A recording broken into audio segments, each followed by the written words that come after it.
Good morning, everyone. Morning. Oh, good. Thank you for coming. This is actually our sixth teacher training with Ibu Chen. I was her former student long time ago, and it's always good to have her back with this time with Dr. Megan and then also some of the students. And she has been my inspiration being a teacher, a language teacher. And I trust that you will have a great time of learning this time.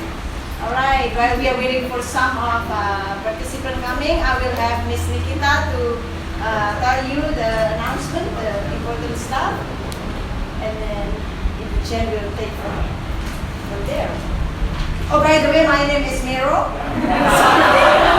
I'm the leader of this language center. Great. Good morning, everyone. Yes, you know my voice, like audible enough. Thanks. So my name is Nikita. I'm one of the teachers here, and I would like to tell you the rundown for today, and also some important things that we should all pay attention to. First off, we will have the welcome announcement, like we're doing right now, and then we will continue with session 1, and then after session 1, we will have a little break. After the break, we will continue with the second session. After that, we will have a lunch break, and then continue with session 3, and then another little break, and continue with session 4, and we will close up around 3:30 or 3:45, where we will all take pictures and do some closing activities together. Now, the important things that I need all of us to pay attention to is that we have 2 restrooms in the corner over there, or you can ask Miss Anna at the front desk when you go out. And please do not throw the tissue or the toilet paper in the toilet bowl because it might block the bottom and whatever. And please throw them in the trash bin instead. And later on, if you have to leave early, maybe some of you have to leave early, please let Miss Anna at the front office know, or any of us with the black uniform, so that we can give you a certificate. And we will provide you with snacks and lunch, and we also already have the water bottle, right, with your names on them. Hopefully they don't get switched. And we have prepared 2 rooms for everyone who needs to do afternoon prayer or Salat Subuh. They will be in room E and F, which is the room across us. E is for women, and the F is for men. Yes.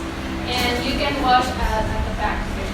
And then we encourage you throughout the day to mingle and sit with new friends and get to know new friends, because we hope that this training can be a good time for you to build your network and learn new stuff. And also, does everyone have the name tag? Yes. So later on, before you leave, please return the name tag plastic and also the ribbon, so we can sort of put it out. Now, I also want to tell you a little bit about our amazing 2 speakers today. The first one, we have Dr. Megan here. She's here. She's a professor of TESOL at Taylor University in USA. And she has actually lived in South Korea from age 5 to 16. And she first started teaching English there, right? Through one-on-one tutoring and also after-school programs in schools. Now, Dr. Megan here and her husband Sam have lived in South Korea, and well, technically China, and they have lived there for 15 years. Now, during that time, Dr. Beard has taught English learners at all levels in language and also content courses, mostly within university settings. So she's teaching full-time now in university. Dr. Beard's favorite part about teaching is actually being able to interact with students. We all love that. And she also loves helping them achieve their goals and learning together. Now, the second speaker, we also have Dr. Shan Hoover right over here. She is a professor of TESOL and director of TESOL and ESL at Taylor University. And she is the author of the book called What School Leaders Need to Know about English Learners. in 2016, and she also has an upcoming book, right? It will be titled English Language Teaching Basics. Yes, and it will be also published with TESOL Press. And she has taught English and trained English teachers for 35 years. That's so cool. That makes me very old. It's like you are the master of she has taught in US, in Canada, Indonesia, Brazil, and Kenya. And she has earned her doctorate in TESOL at the University of Toronto, and she now enjoys mentoring emerging teachers and speaking in a wide variety of youth settings. Now, if you're ready, and without further ado, let's all welcome Dr. Jan Domer. Thank you. I am so happy to be back here at WorldBridge after 5 years. We had this whole thing called a pandemic and everything was messed up. And here we are back again. So I am so thankful. And I absolutely love Indonesia. My husband and I lived and worked in Indonesia for 8 years, 4 in Salatiga and 4 in Malang. And our daughters graduated from high school here in Malang from Wesley. And so we have many, many wonderful memories of our time here. And one of my most favorite things every time I am able to come back is this teacher training seminar at WorldBridge. Because I told my students last night, when we are here today, we will see wonderful Indonesian English teachers who are passionate about learning how to be good English teachers. So I am very excited to bring a group of Taylor University students. Before, I brought students from Messiah University, and actually one of my students is here from Messiah University, Rebecca, and she is one of my graduate students. She is working on her master's degree in TESOL, and the others are from Taylor University. They are getting their undergraduate degree, their bachelor's degree, and they have different areas of concentration, but all have added TESOL. So in addition to their other program of study, they are all learning how to teach English learners. So they are all learning how to teach English as a second or foreign language. And I am very excited for you to get to know some of them today. And I want them to get to know you. The teaching realities are very different in different countries. And the teaching realities between the United States and Indonesia are extremely different. So one thing that I hope you Indonesian teachers will do for me today is help my Taylor students understand what it is like to be an English teacher here in Indonesia. So I hope you will not be shy. I hope you will share a lot. Tell them what is challenging, what is difficult. Tell them the things that you enjoy about teaching English here. Tell them the things you want to learn more about, okay? So please freely talk to them so they can understand a little bit more about what it is like to teach English here in Indonesia.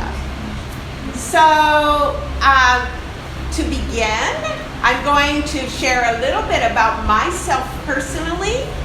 Dr. Beard will share a little bit about herself personally, and then we will get into our topic for today. So let's, what? Oh, the other way. Got it. So as, I forget the name of the person giving our introductions. Nikita. Okay, as she said, I have lived in many different places and taught English in many different places, and you can see those places represented there. This is my family. Sam!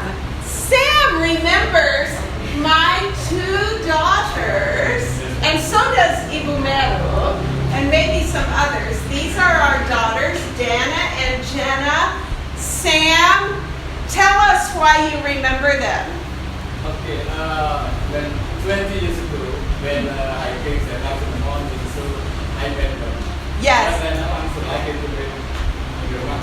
And he met my daughters and my husband because he was their guide to climb a mountain. I didn't go. I'm not brave enough to climb a mountain. But Sam was their guide. So, and he still remembers that. Very good memory. Okay, so now we have 3 grandsons and 1 more on the way. So our daughter Jenna is having another boy in March. So we will have 2 daughters and 4 grandsons. And right now they are ages 3, 3, and 4.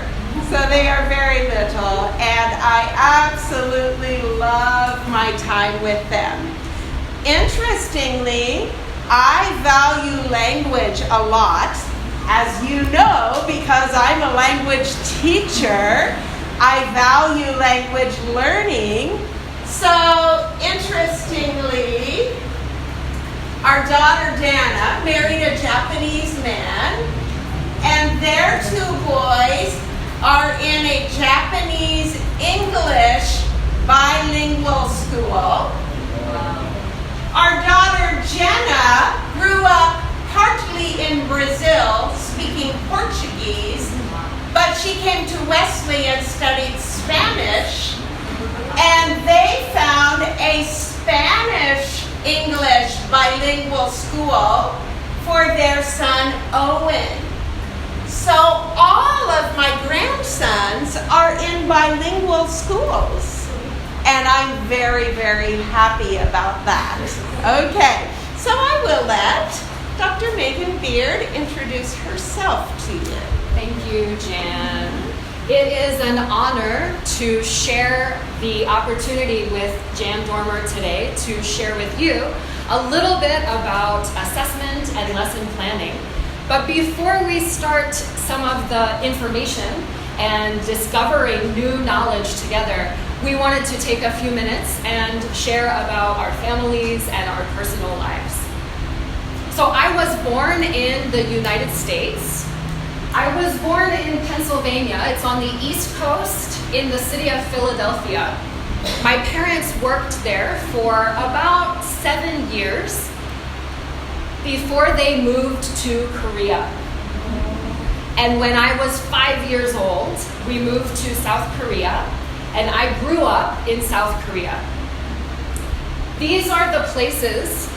After growing up in South Korea, I returned to America for university. And I graduated from university, and I married my husband.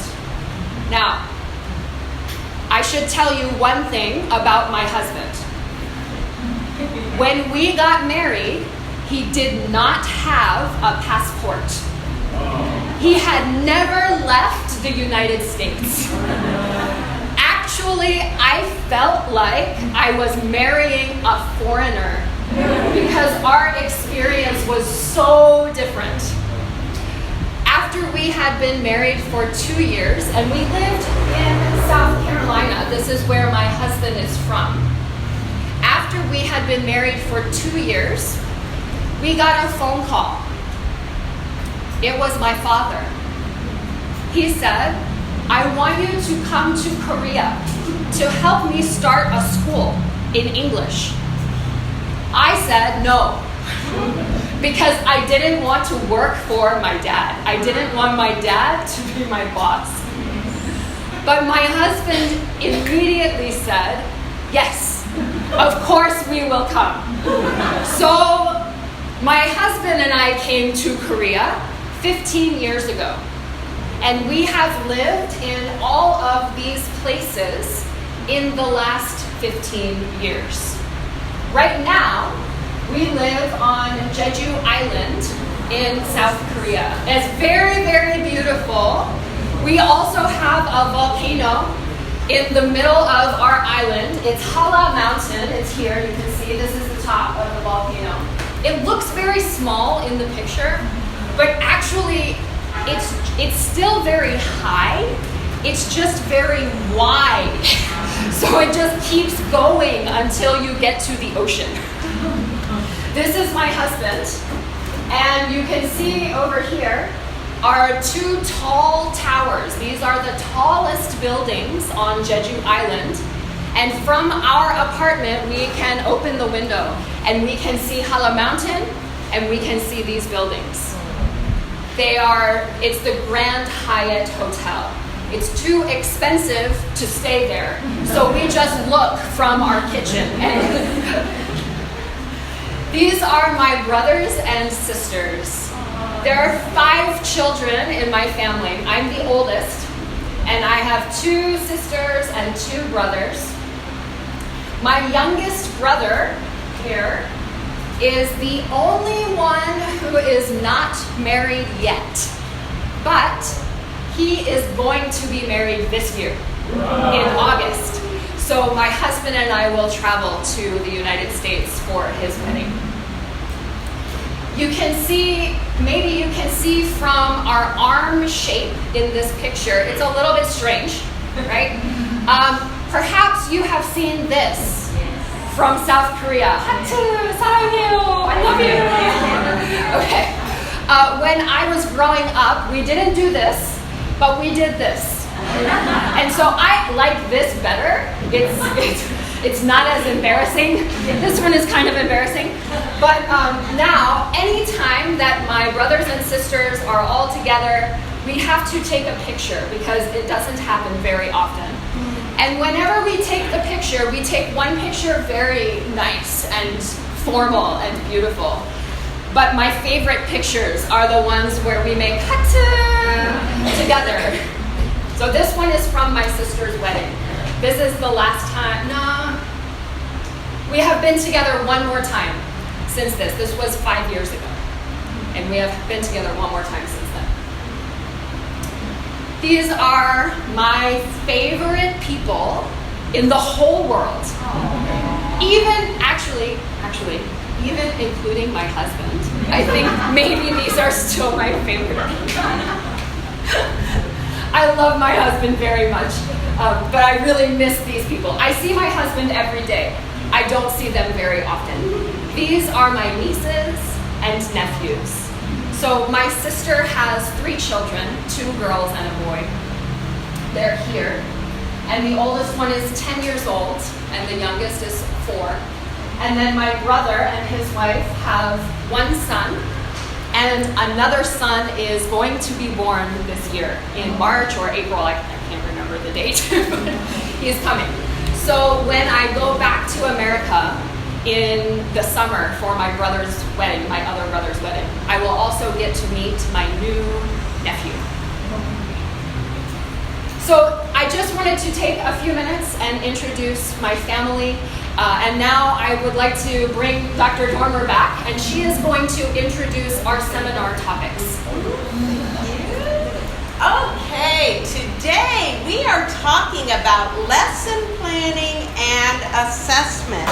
These are 2 very basic topics in education. And as we begin, I want us to think not about the academic side of what these are, but first I want us to think about feelings. I think that my students probably have some feelings about lesson planning. And I think that maybe you teachers also have some feelings about lesson planning. So I would like you to get in a group. In every group, I want to make sure there is one American student and some Indonesians, and I want you to each share One word describing how you feel about lesson planning, okay? And I'll give you about 5 minutes to share, okay? So make some groups.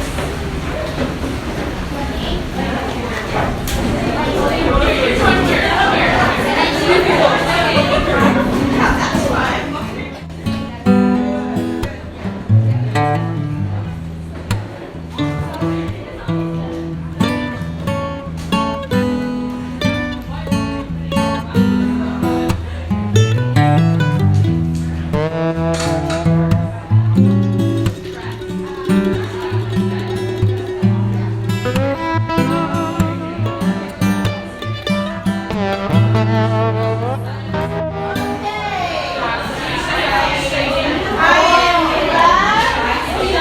I'm happy that you're already sharing.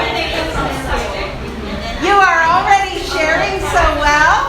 Who would like to stand up and tell us one of your words about feelings about lesson planning? Stand up and share a word. It does not have to be your own word. It can be somebody else in your group. It can be their word. Yes, okay. Okay, we said time consuming.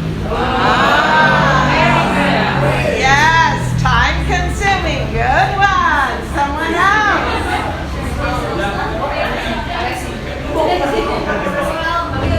One word. Lesson planning is actually helpful.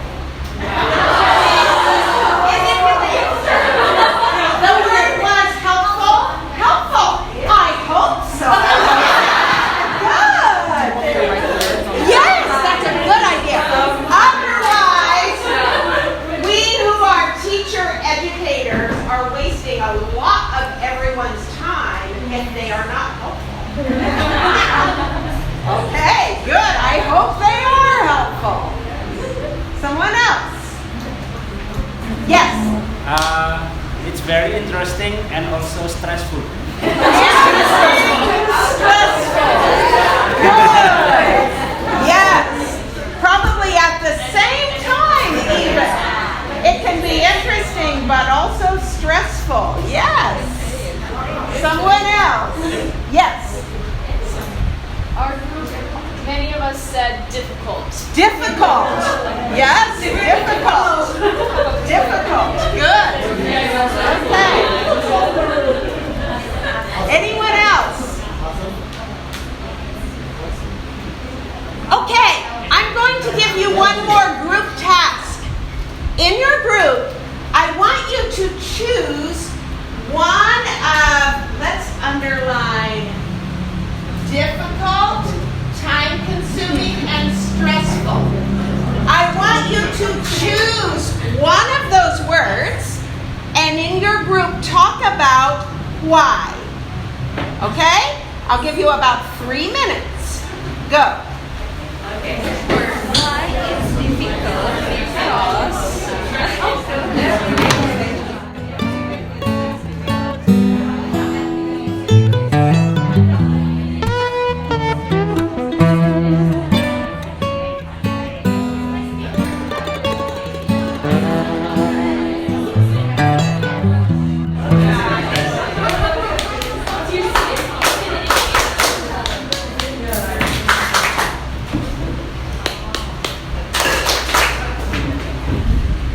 Now, I want each group to choose one person to stand up and share your word and why you think lesson planning is like that. Who would like to begin? Did someone? Yes, please. Okay, so we agreed that time. Can you kind of turn around so everybody back there So we agreed. Sorry. Time consuming, difficult, and stressful. They are related. Oh, okay. All three. Yes. Well, why? Because it's not the material that is difficult, but we know that we have different characteristics of the students, and that it's difficult for us to choose the best activity for them to understand the material easier. So that's why it's time consuming, and because it's time consuming, you're stressful.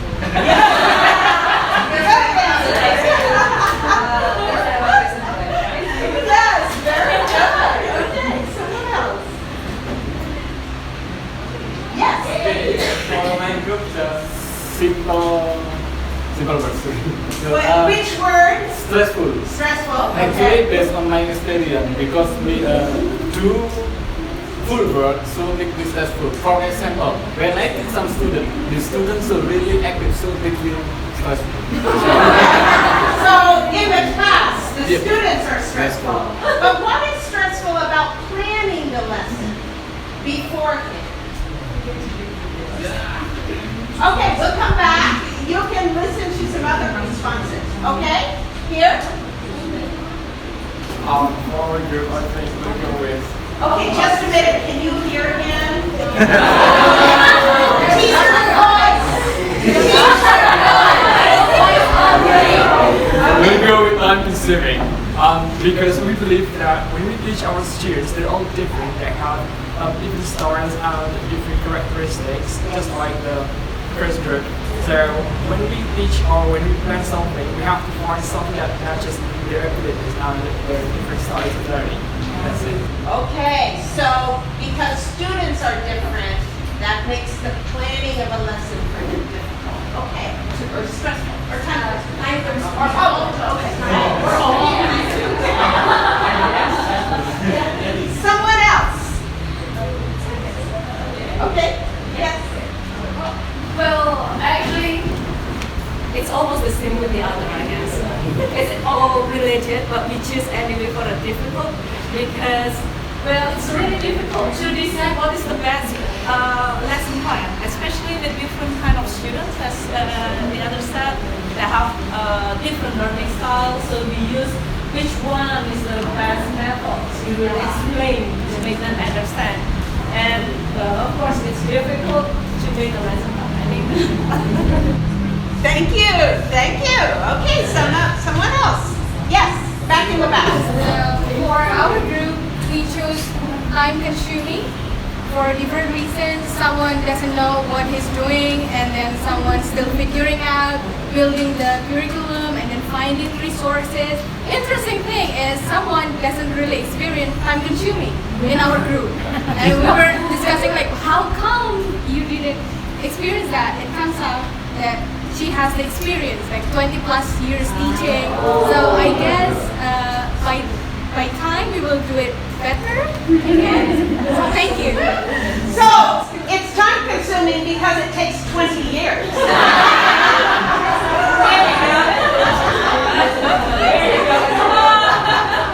Good, okay. And there was someone. So we also said time consuming, and it kind of goes along with being stressful, like other people said. And with time consuming, we just want to make sure we're really doing well. So we want to be thorough and detailed and make sure not to be proud of everything that can maybe go wrong or that can maybe go right. And because of that, it takes a lot of time. Thank you. Someone else? Was there someone else back there that was great? What about your group? Do you have someone? Okay. So we said time consuming as well. And we talked about a lot of the things that Mr. is talking about. And we also were thinking that when you teach English full time, you have a lot of lessons that you have to plan. So it's time consuming not just because of an individual lesson, but all the different lessons that you're working on at the same time. Yes. These are all excellent points. Yes, lesson planning is time consuming. Yes, it can be stressful. Yes, it is difficult. Today, I hope you will receive some knowledge and some strategies and some new ways of thinking about lesson planning that maybe will make it a little less stressful, a little less difficult, a little less time consuming. We are going with the theme. A theme is not there, I believe. So, okay. trying to back up here? This is Oh, okay. Okay. Our theme, I will write it on the board. Our theme for the day is less is more. Less is more. And we are going to talk about that theme related to lesson planning and also related to assessment. Turn in your groups and share what you think less is more might mean related to lesson planning. What could that mean when we're talking about lesson planning? Only 2 minutes. A couple of people in your group share. Go.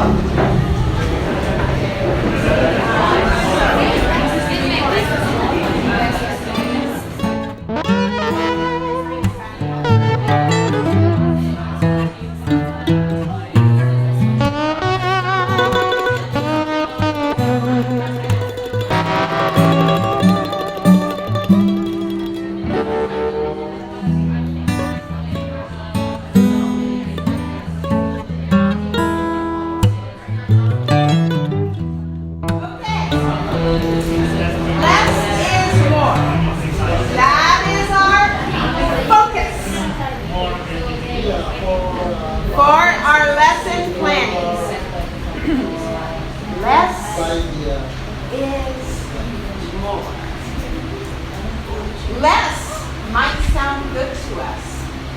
Less might be less difficult. Less might be less stressful. Less might be less time consuming. So we are going to focus on how to make lesson planning, how to focus on the essentials and not so much extra stuff. Now, what we are going to talk about today for lesson planning and assessment is all in my new book coming out on English language teaching basics. When I come back next year, I can bring copies to raffle off. But we are going to look at AAA lesson planning.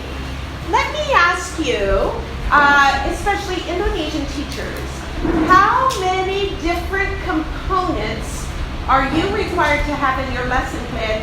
And Taylor students also, if you are education students and you have already seen Taylor's general education, not TESOL, but general education lesson planning template, how many different components do you have to fill in a lesson plan?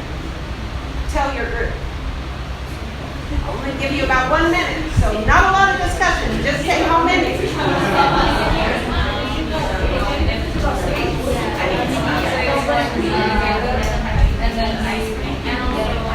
How many? Does anyone have a number?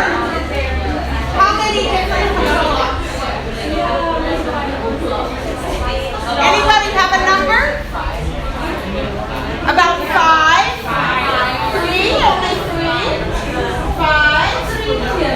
Let's 8? Let's hear some of the components. What are some components that you would have to fill in? Objectives.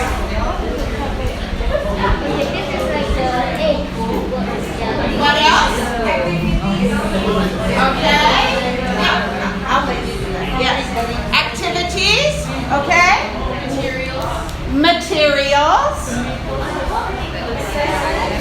What? The hook. Okay. Others? Evaluation. What? Assessment. Okay. Evaluation, assessment. Okay. What else? In a university, we usually have indicator. Indicator. What does that mean?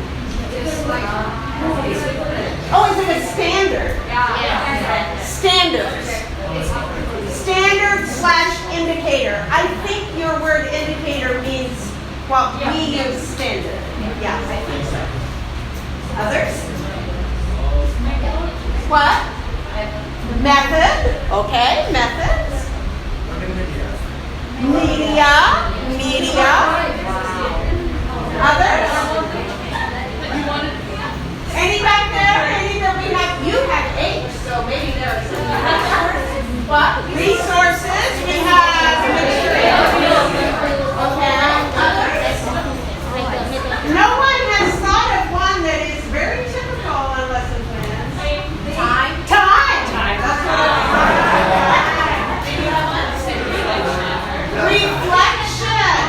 Reflection. Yes. Context. Oh, we're getting up to a lot of components of a lesson. No wonder they're time-consuming to fill in all of this for every lesson. Any more? Okay.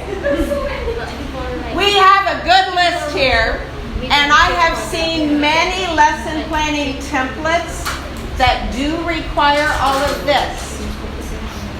Are all of these things that we probably do need to know about our lessons? Yes. But are all required for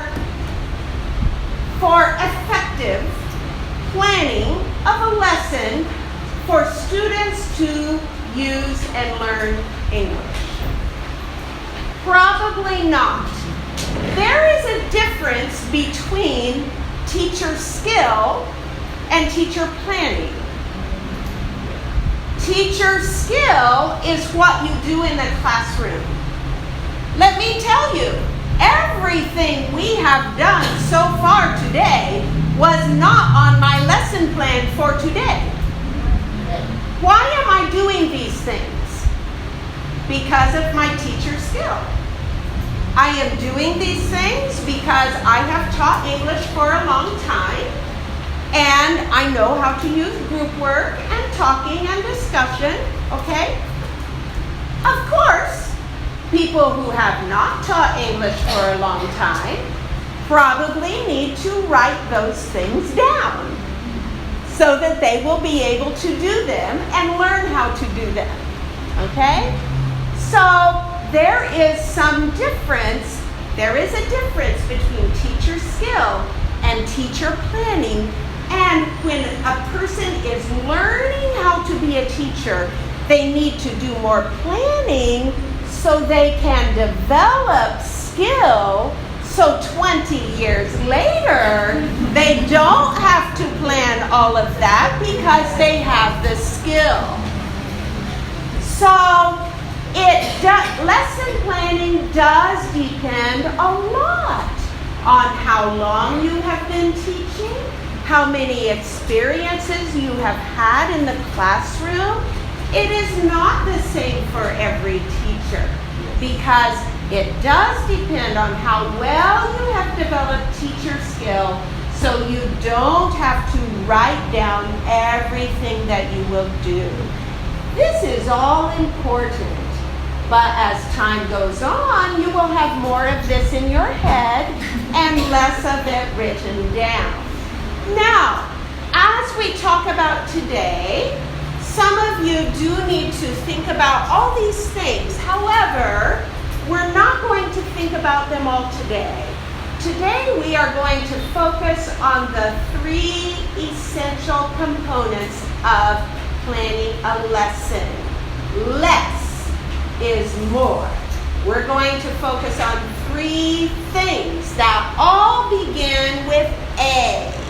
So let's go to the next slide. The first one is aims. I confess that in my book, as I was writing my book, I did not use the word objectives because I wanted all words that started with A. So I used the word aims, okay? Aims, what are you aiming at? Where do you want to arrive? Those are called objectives. sometimes they are called targets. Hand me mine. Now, you are going to begin taking notes. You have a handout here, okay? So, okay, in a minute, we'll get to this. I want to introduce the three things first. We have aims and then activities. What activities are students going to do in the classroom? And finally, assessment. So let's start with aims. And here is where you can go to your handout. Every lesson plan for language acquisition. Now remember, today we are focused on lesson planning for language acquisition, not for students learning grammar rules, not primarily for students learning how to produce a sound, not primarily for students to memorize a list of new words. No. Language acquisition means the goal is for students to be able to use the language in real communication. So that is the goal of an effective English class, to be able to use the language for real communication. So every lesson plan begins by asking, what language and skills do I want students to learn, practice, and use? What language? Maybe what structures? What words? But the emphasis is on using them, not getting them right on a test. Using them. Aims can go by other names. Objectives, goals, targets. We're using aims because it starts with A. Okay, next one. Here are some examples.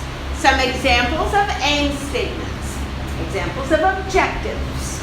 Okay, first one. Students will use past tense forms when telling what they did last month. That is the goal. That is the aim of the lesson. Notice the important word use. Use. If they are just getting a word right on a test, that is not using. Using is communication. Next one. Students will create questions about past activities using the structure, what did you do on? Imagine they have a calendar. What did you do on December 5th?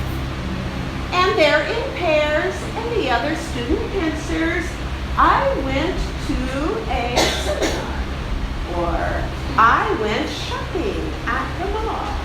Okay?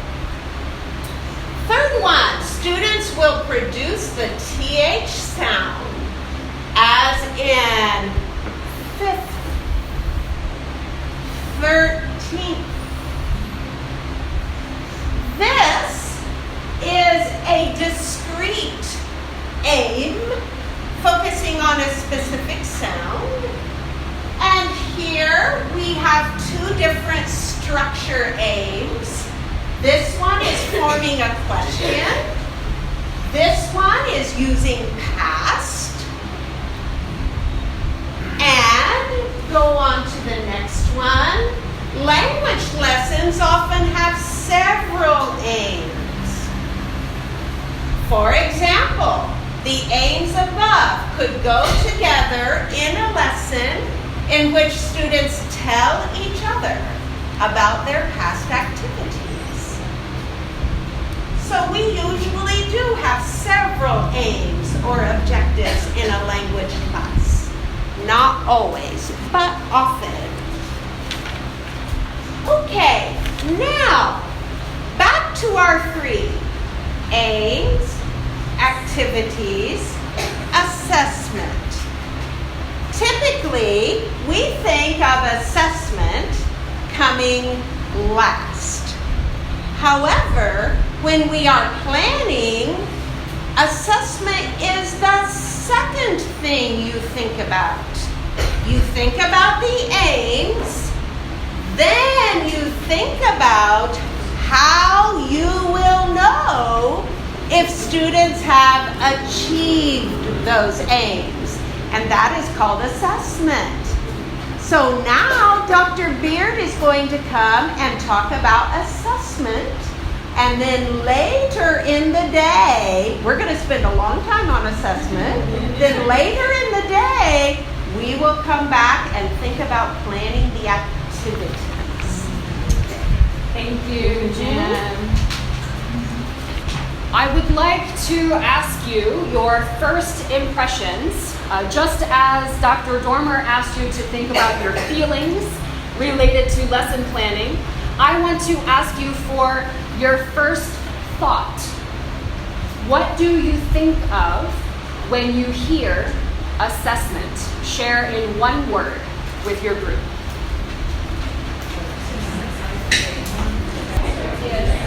Okay, I would like to hear, perhaps from each group, one word that you shared. When you think about assessment, what word do you think of? Complicated. Complicated. A test. A test. Rubric. Rubric. We're going to talk about rubrics today. Knowledge. A grade. Test. Same. Difficult. From the student's perspective? Yeah, okay. From the student's perspective, maybe we think difficult. And the teacher. And the teacher, yeah. To write a test effectively can be a challenge. Okay, I would like to share a picture with you, and believe it or not, this is from my time teaching in Northeast China. I spent 5 years teaching at Yanbian University, and in our department, they built a kitchen. So we could use the kitchen space to have some lessons or some experiences of cooking together. So every semester, I tried to incorporate some experience in the kitchen. This picture is actually one of the things that was preparing my students for a test. And in fact, I was assessing their performance during this activity. I want to share another picture. This student came to her speaking test after this activity. I had some food prepared on the table, and she was given a speaking test, an evaluation, based on the language that she learned and practiced during this activity, as well as some other classroom activities. So when we think of assessment, we often think test. And there are some situations where this kind of testing happens. But for the type of aims that we are talking about today, we want students to use language. We want them to be able to communicate. We don't just want them to write the answer in the blank. Because even if I can write the answer in the blank, it doesn't mean I know how to communicate with someone using that language.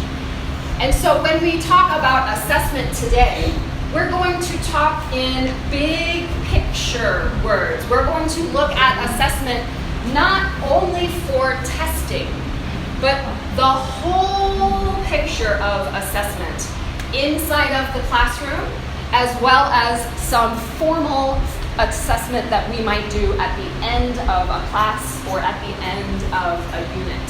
Okay? So, first, we're going to talk about assessment concepts. And this is a game that we're going to play together. If you have your handout, turn to page 11.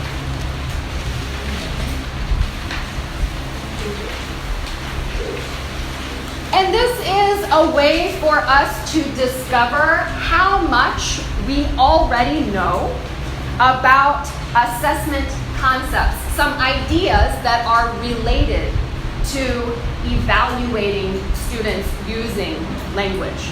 Okay? So, in this activity, first, I'm going to ask you, don't talk to your neighbor yet. We have group time soon, but not right now. First, work alone. And I want you to look at, in this paper, you will see some definitions numbered from 1 through 11. Let's look at the definition on line number 1. I want you to read this definition, and I want you to write an answer here of what concept you think this definition is. And I will give you a word bank. So here are 11 words or concepts related to assessment. Okay? The correct answer is here. It's one of these words. All right? So first, write down, what do you think? Which word from this list goes together with this definition, number 1? Which word from this list goes with this definition? When you finish, give me a thumbs up sign. Finish with number 1? With number 1. Only do number 1. Only do number 1. Okay, I see a couple of thumbs up.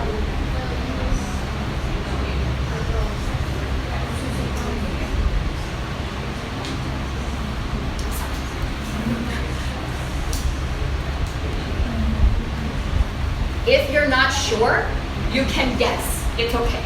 Yeah, totally fine. Okay, if you have written down a guess, give me a thumbs up sign. It's okay if it's a guess, just choose one, whichever one you think is the best one.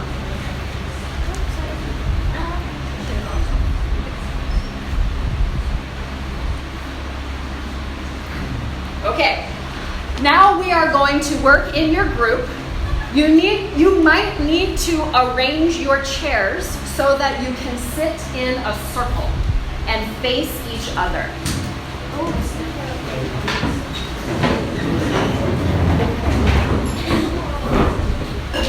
First things first. First things first. Okay, after you have written your name on your paper, I want you to pass your paper to your left and receive a paper from your right.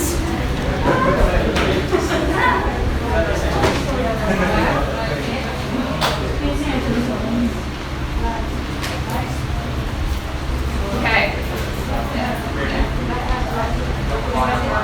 Now, you are holding your group member's paper, and your other group member is holding your paper. Okay? Now, I want you to look at the paper you received. Look at number 1. Your group member wrote their answer in this section. You should decide, do I agree or disagree? If you agree, write Y for yes in this place. If you disagree, write N for no in this place. Okay? So write your response, agree or disagree.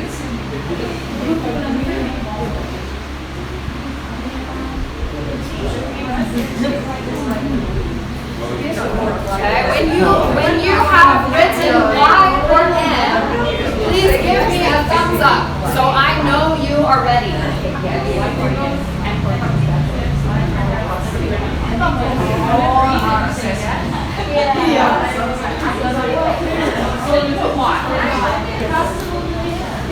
Okay. The next step, I want you to look at number 2. Read the definition, and you will put the term, the vocabulary that you think is correct in this place on this paper. On your classmate's paper, it's okay. Here is the list of words.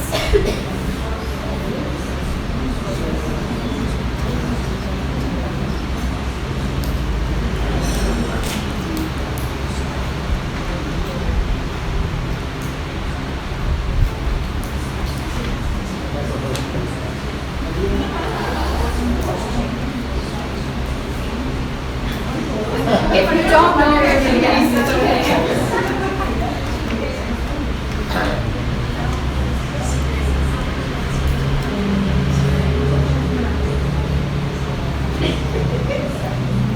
Okay? When you finish, if you guess, it's okay.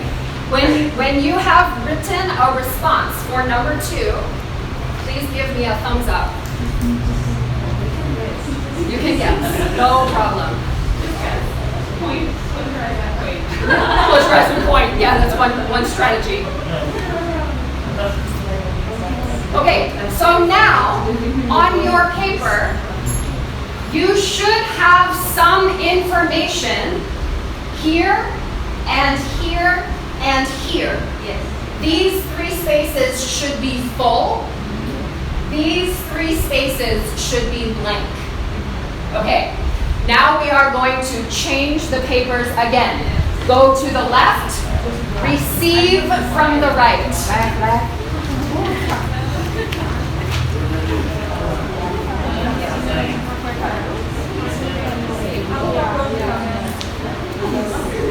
Okay, now you have received a paper from another group member. Yes. So you need to decide if you agree or disagree with their answer to number 1. So you should look at their answer for number 1. If you agree, put the yes, why, in this space. If you disagree, put an N in this space. That N went really fast. Yes.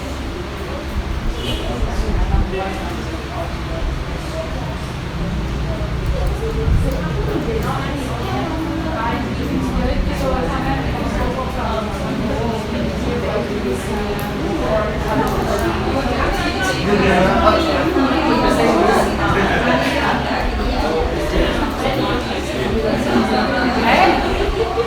And now you will evaluate again. Do you agree with the answer to number 2 in this place? If you agree,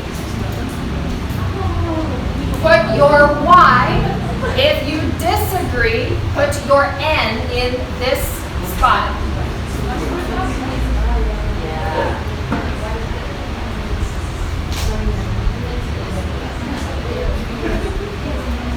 Okay. Now we are going to look at number 3. You read the definition for number 3, and you can use this word bank to find a term to match this definition.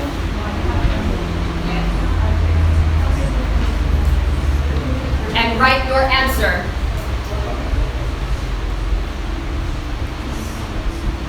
Or write your guess.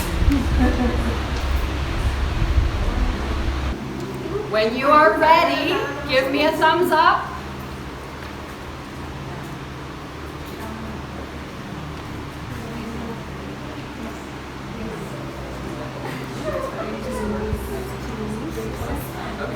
Okay, now we will change papers again. Give to the left, receive from the right.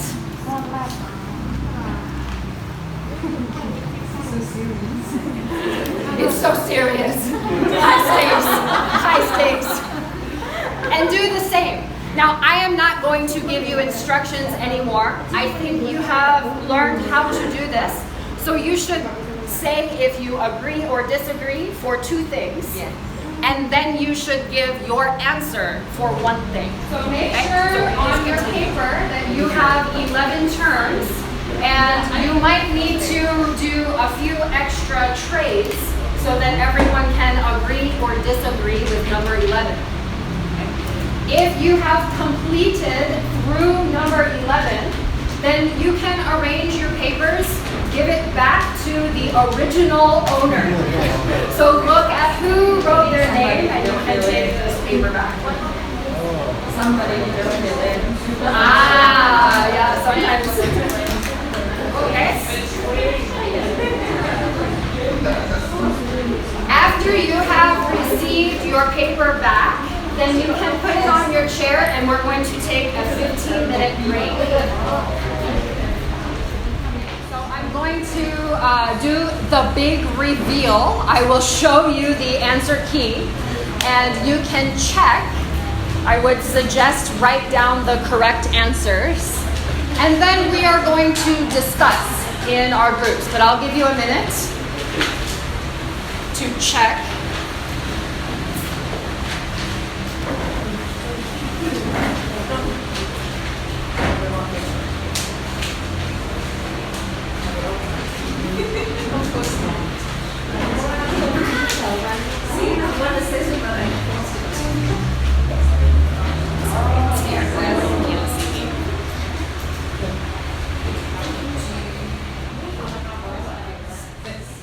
Writing the correct answers, please count how many did you have correct at the beginning and show me the number on your fingers.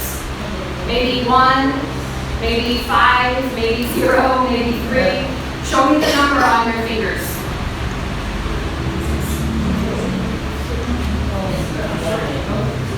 5, 3, 0.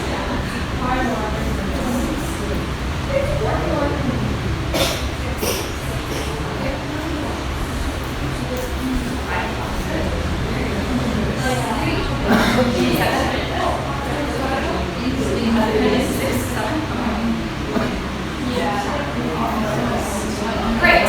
Okay, so it seems like we have a range. Remember, this activity will tell us how much do we already know about assessment. Now I want you to go into your group and find a concept that you have a question about. Maybe even though you see the correct answer, you say, I still don't understand. See if you can help each other. Okay? So we're going to take 6 minutes in the group for you to help each other understand what is correct. Okay, 6 minutes in your group. Yes, if you need to rearrange your group, because some of our students from Taylor University are not here. So if you need to rearrange your group to include a Taylor student, that's okay.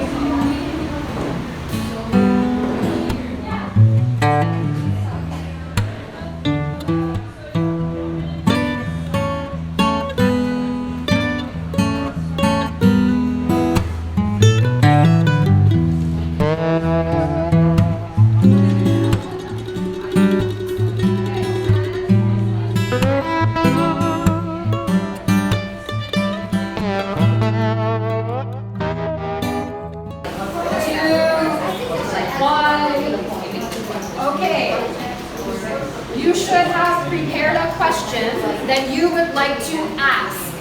It's possible another group has the same question that you have. Okay? So I'm going to start back here, Zoe, with your group. What is your question? Our question is about washback, and can you explain a little bit more about the definition that you have on here, and then how that would apply to the classroom? Yes. And this is something that we are going to talk about again in our next activity. So this is very important, it's a good question. Washback is the effect of assessment. It's not feedback. It is what happens because you are assessing. Okay? So let me give you an example.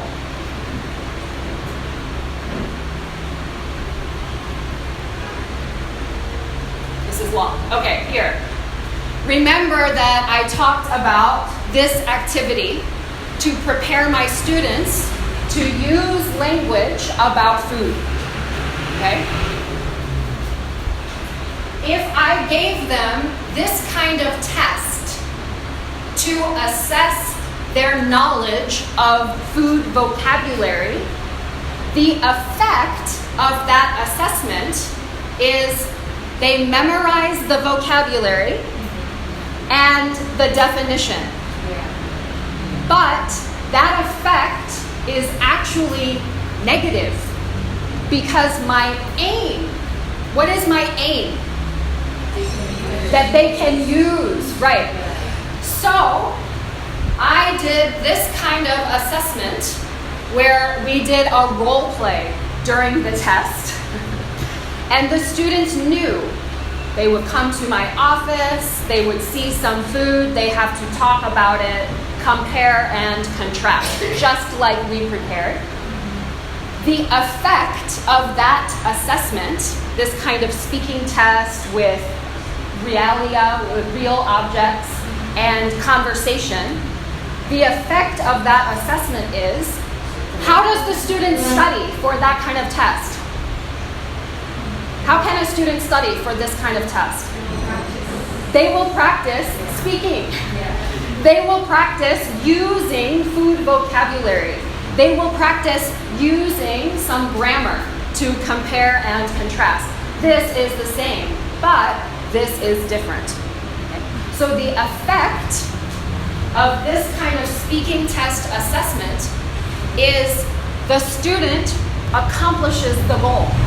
It's a positive effect. So washback is the effect of assessment. And it's the effect that it has in our classroom, in the instruction.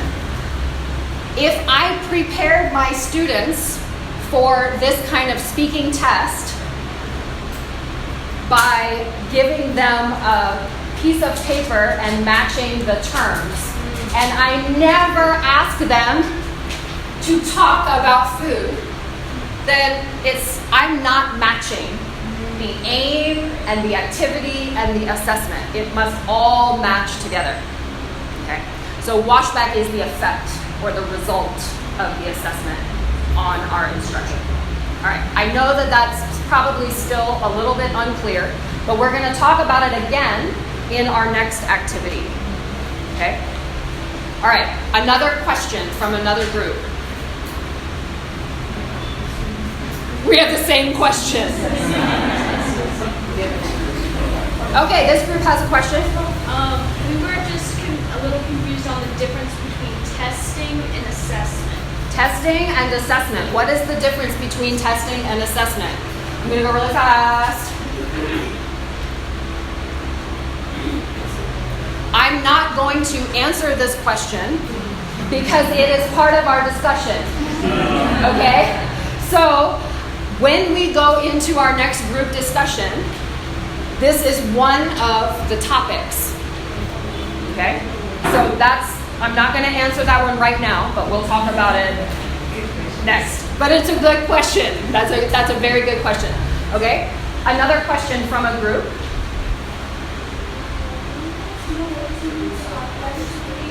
Can you say it louder? What does it mean to plan a lesson Authentically. Okay. What does it mean to plan a lesson authentically? I'm actually going to save this question and let Dr. Dormer address this in the lesson planning section. But I will talk about authenticity. Okay? This is the idea that our assessment is using real world language. We want students to use language, but we want them to use language that's in their real life. Let me give you an example. When I studied Korean from a textbook, the textbook was printed in Seoul, South Korea. But I was studying in China. So all of the examples in the textbook about maps and directions were all from South Korea. This was not authentic language for my experience in China. The people who are learning Korean in China don't need to be able to talk about Seoul transportation. They need to be able to talk about our city, our town.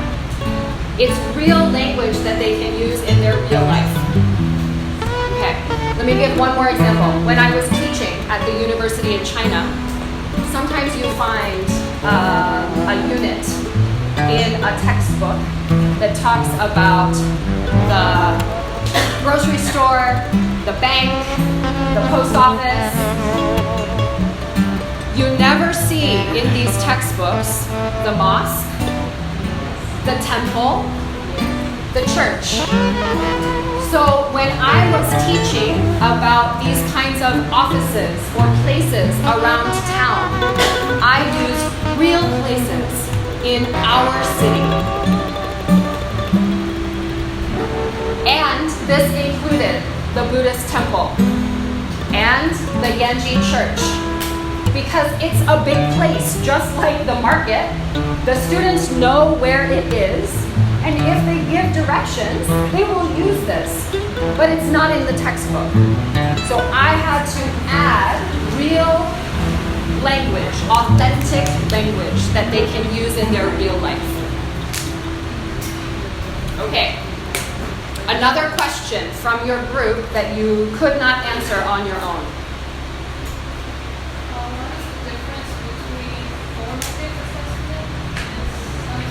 This one is very important. This one is very important. And we have this, actually. We have this on our group discussion. This is related to question number 2.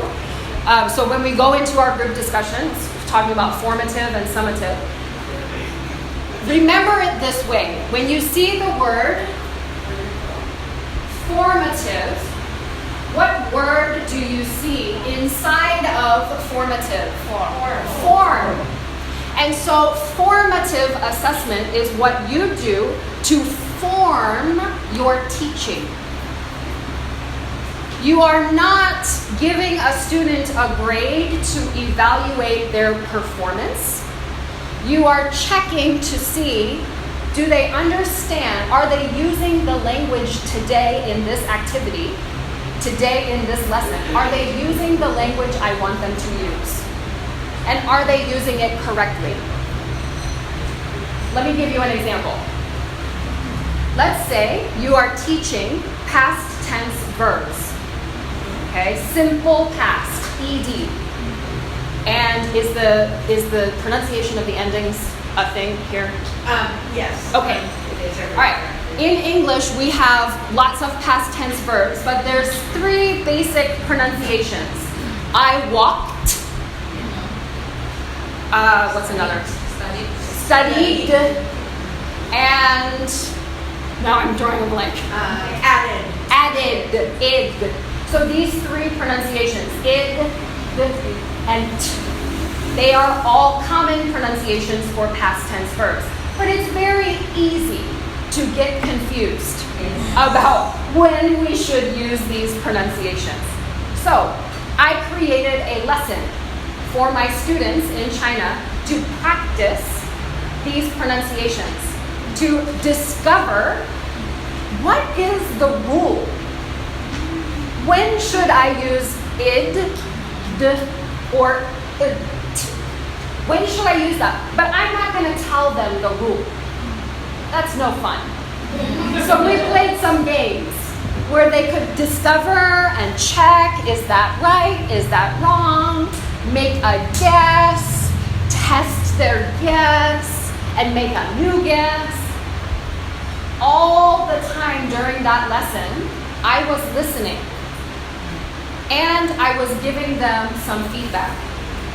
When I am listening, I am assessing their ability to use this language, and it changes my instruction. If I hear that they are making a mistake, I might give them feedback so that they can make a new guess and try again.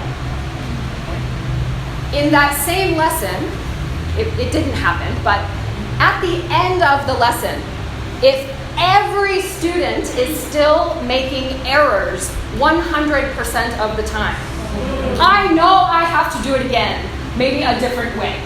Okay?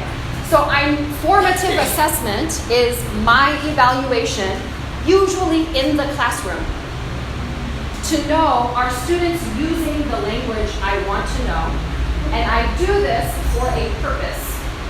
The purpose is not for a grade. The purpose is for me to improve my teaching.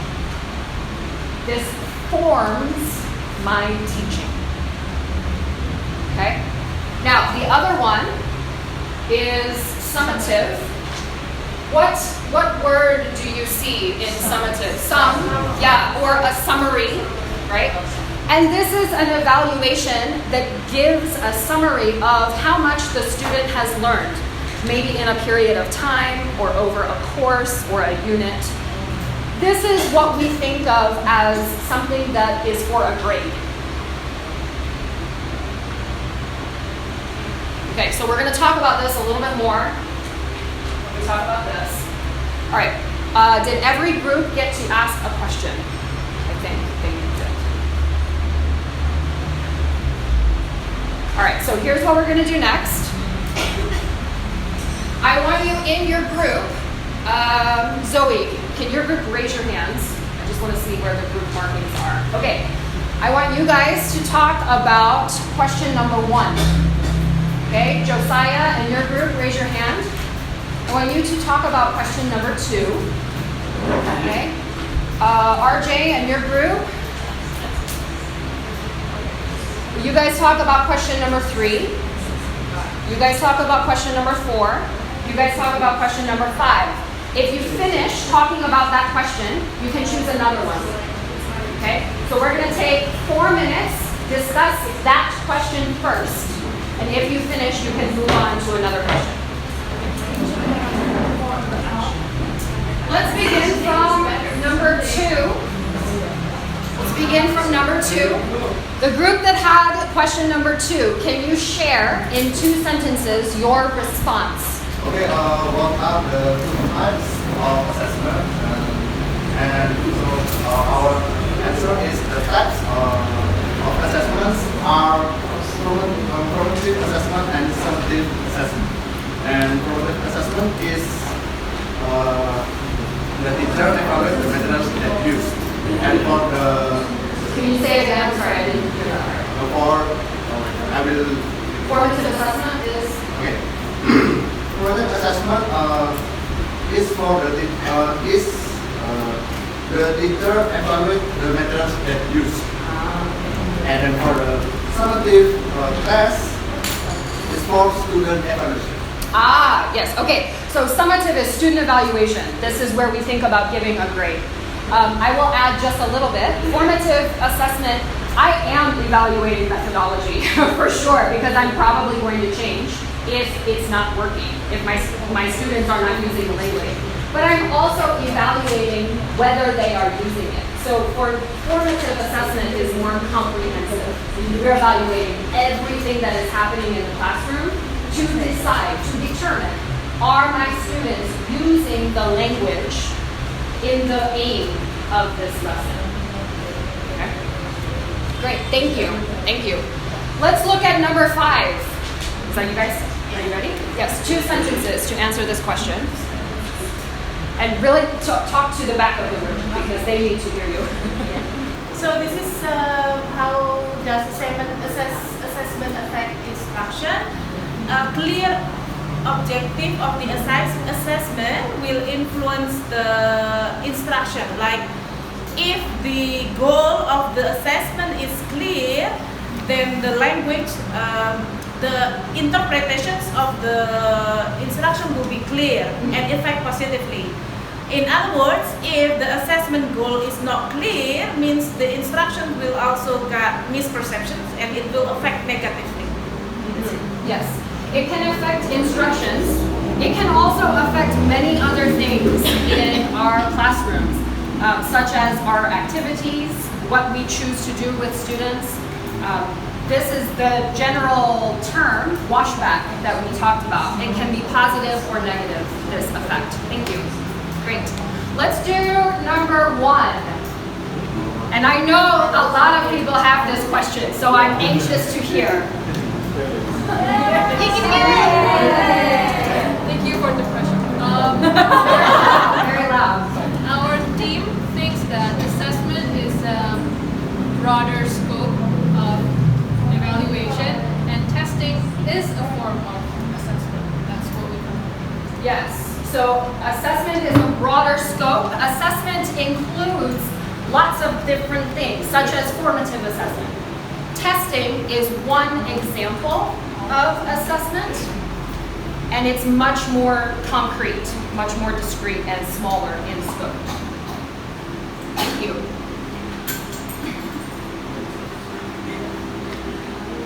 I am very anxious to hear number 3. Because this is actually not in, you can't find the answer on this chart. And so I would love to hear who talked about number 3. Was that this group? Okay, all right. All right. So please share about 2 sentences. How did you respond to number 3? Very loud. Okay. Why do we use assessment in SLA? We have 2 different point of view. The very first one is from the teacher's point of view. It helps us to develop our teaching skills and as well as the learning experiences. But also for the students, it helps for us. It helps them to measure whether the goal is successful or not in using the language. Yes, thank you. Thank you so much for sharing. That's very helpful. Very good to think about. Okay, last question, and this is kind of summing up this activity. Number 4, how do we know whether our assessment is effective? This is our topic for today. Less is more. Effective assessment. So how do we know? Is it your yeah, please share. And please share it with them. I don't need to hear everything. Thank you. So I want to answer number 4 here. How do we know whether assessment is effective? So I think it's related with the characteristic or the criteria of the test. It should be reliable, practical, valid, and authentic. So using all of the vocabulary. Very good. Thank you. Thank you very much. So I just want to sum up. Thank you. Thank you. Very good. I just want to sum up for this one. One additional way that we can know if our assessment is effective is this relationship between the aims or the objectives and the assessment. If we are evaluating something that is not the same as our lesson goal, then our assessment cannot be effective, even if it is reliable and valid. So it's all of those things, and it must be related to our aims. Okay? All right, so that's our summary of this activity to discover what we already know, and now hopefully we know more about assessment than we did before. I would like to point out on the back of this page, this is something you can take home. This is a great way for you to test yourself, to evaluate how much you have improved in your knowledge of assessment terms. So you can take it home and do it later or with a friend over lunch. It's on page 12. Okay? So this is different passages, and you have to read it and put the correct assessment concept term, these, into the blank. Okay, so you can check your own knowledge. And hopefully, it will have improved. Okay, now we are going to use these terms and discover what we can actually do in our classroom to assess our students.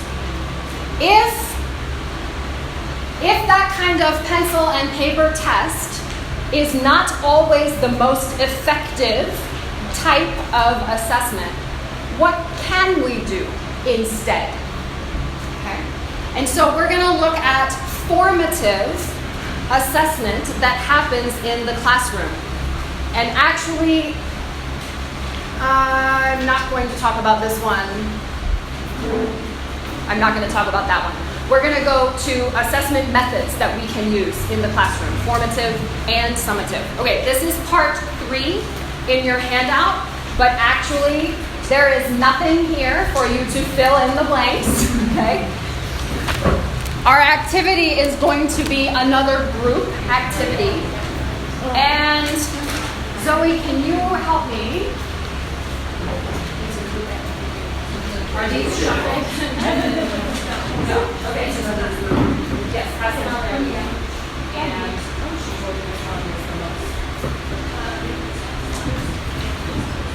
okay, great.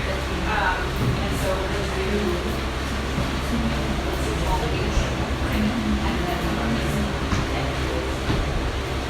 okay. I'm going to give you some instructions while Zoe is passing out the papers. When you receive your paper, don't share what you have with your neighbor. Your paper is a secret, okay? And you can take some time to read about one type of assessment. You can make some notes. If you need to, you should not need to, but if you need to, you can even use a dictionary to look up some vocabulary. You have finished reading, please give me a thumbs up.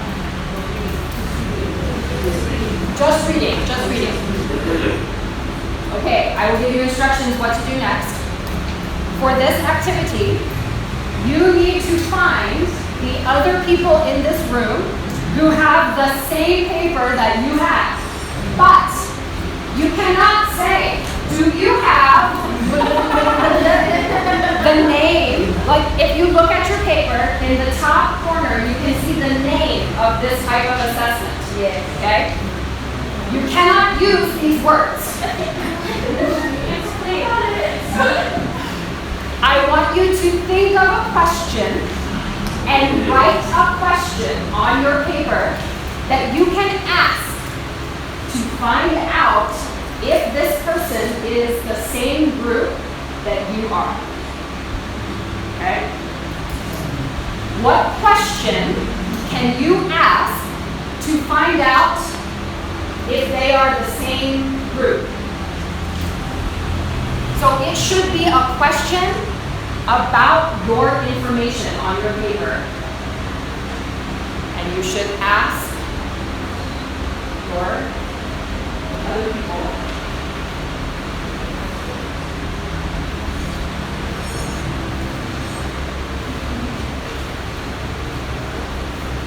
You might use, do you have the assessment type that does this?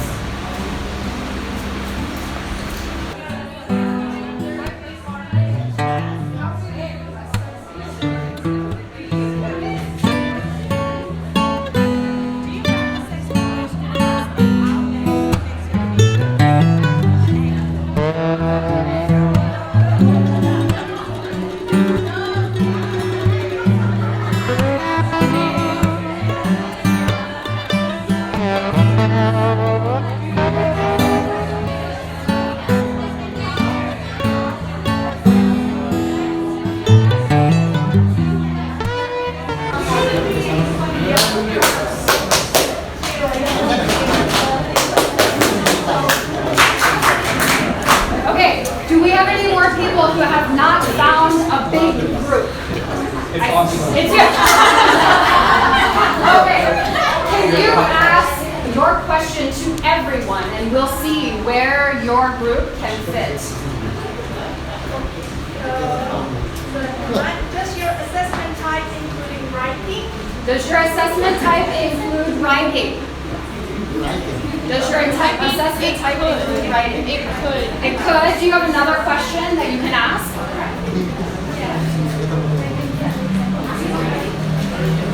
So it's about the collection of arguments. Yeah, come here. Aha!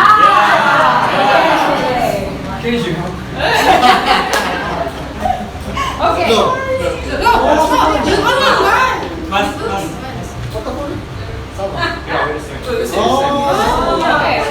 Okay. Okay. We need to separate our space a little bit. And Zoe, where are you? Okay, can you come here? You are going to receive a packet of information. This brown envelope contains your secret instructions.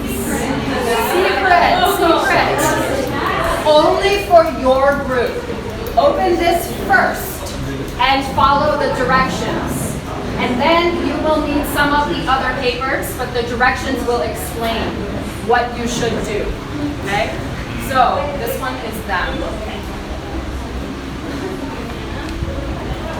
Does your assessment involve evaluating passive or the opposite of passive language knowledge? Yes. Okay, this is for you. All right, and so that figured you the lesson. Okay. When you open your instructions, I will start the timer for 15 minutes in your group. You can follow the instructions. So they can get together. Yes, please go. All right, 15 minutes. You can get a chair. You can get a chair.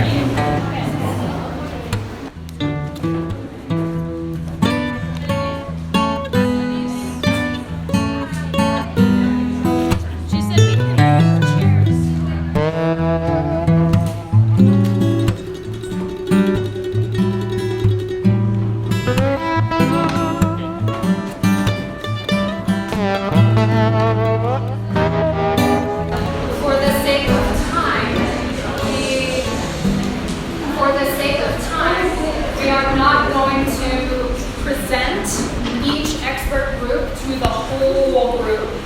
But if we had had more time today, we could have done that. But I think you gained some experience in discovering some information and sharing with someone who had not received that information. And even in this group and in this group, we could do it in pairs as well as in groups. And so this afternoon, Dr. Dormer is going to begin talking about activities. We have been talking about aims and assessment, but already in talking about assessment, we have had some questions of, what does this look like in my classroom? How can I actually do this? And so this afternoon, Dr. Dormer is going to talk about lesson planning for activities that will be related to your aims and your assessments. Okay? Thank you so much. It has been an honor and a privilege to spend the morning with you, and I am looking forward to learning together with you this afternoon. Thank you.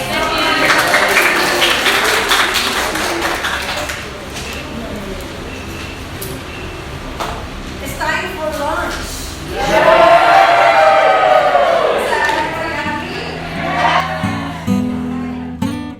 Well, now and the others are coming. They will be with us very soon. Come on in. Yeah.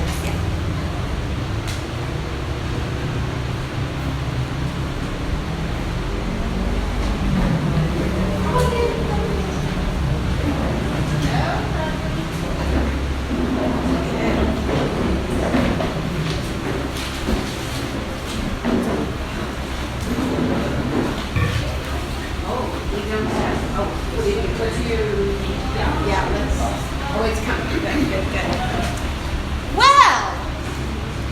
Did you learn a lot about assessment today? Yes. Turn to your neighbor and in 1 minute, tell your neighbor one thing you learned about assessment.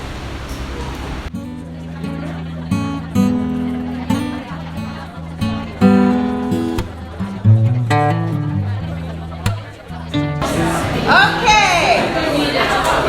I cannot hear specific things, but I hear a lot of noise, so I think you learned something today.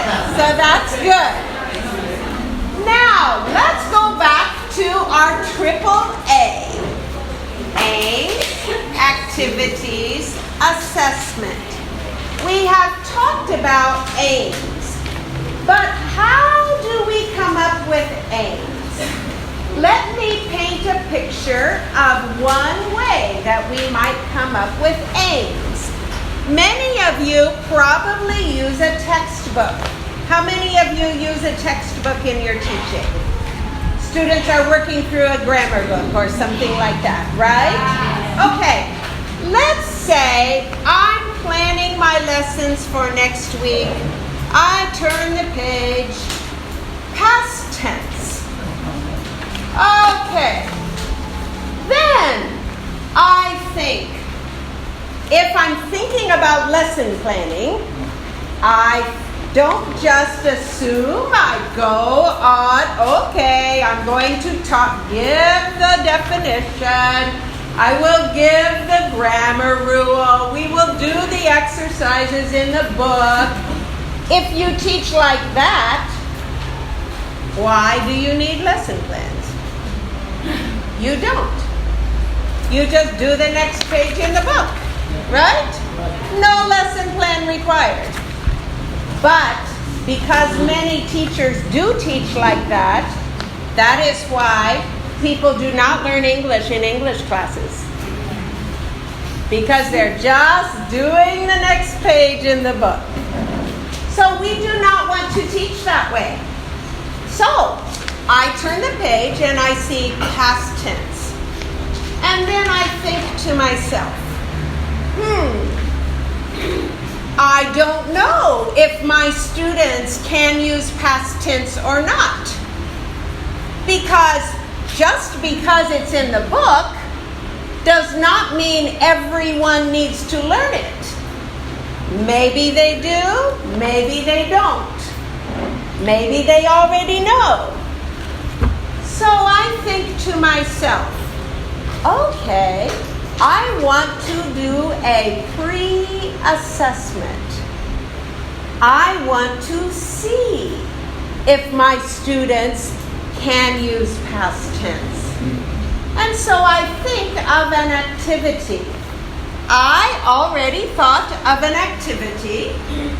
Here is my activity.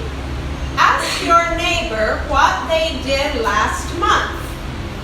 Share 3 activities with dates.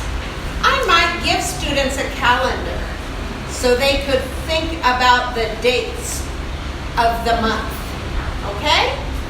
So I have thought of an activity, and I will invite you to pretend to be my English students. You are in my English class now, where we have a grammar book, and the next unit is past tense. You are my students. So you have come into my class, and I am going to tell you. Ask your neighbor what they did last month. Share 3 activities with dates. I want you to do that. Now, I am pre-assessing. So this is what I will be doing as you do that. I will be walking around and listening. So, go. You are my students. Start to do this.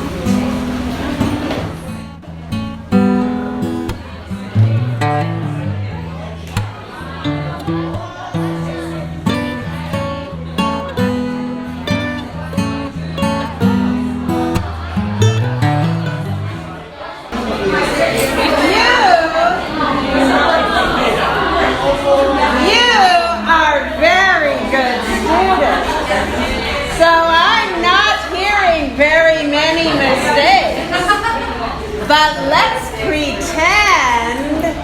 that you are my real English students, let's pretend that you are not the expert English speakers that you actually are. And we are going to pretend that you have made some mistakes. So, I'm going to pretend that I heard. I heard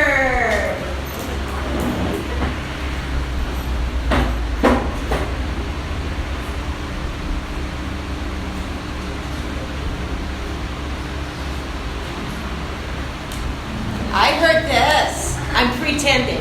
Not really. What you do last month? What you do last month?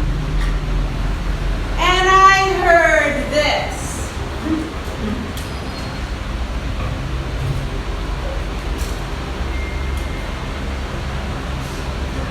I attend concert.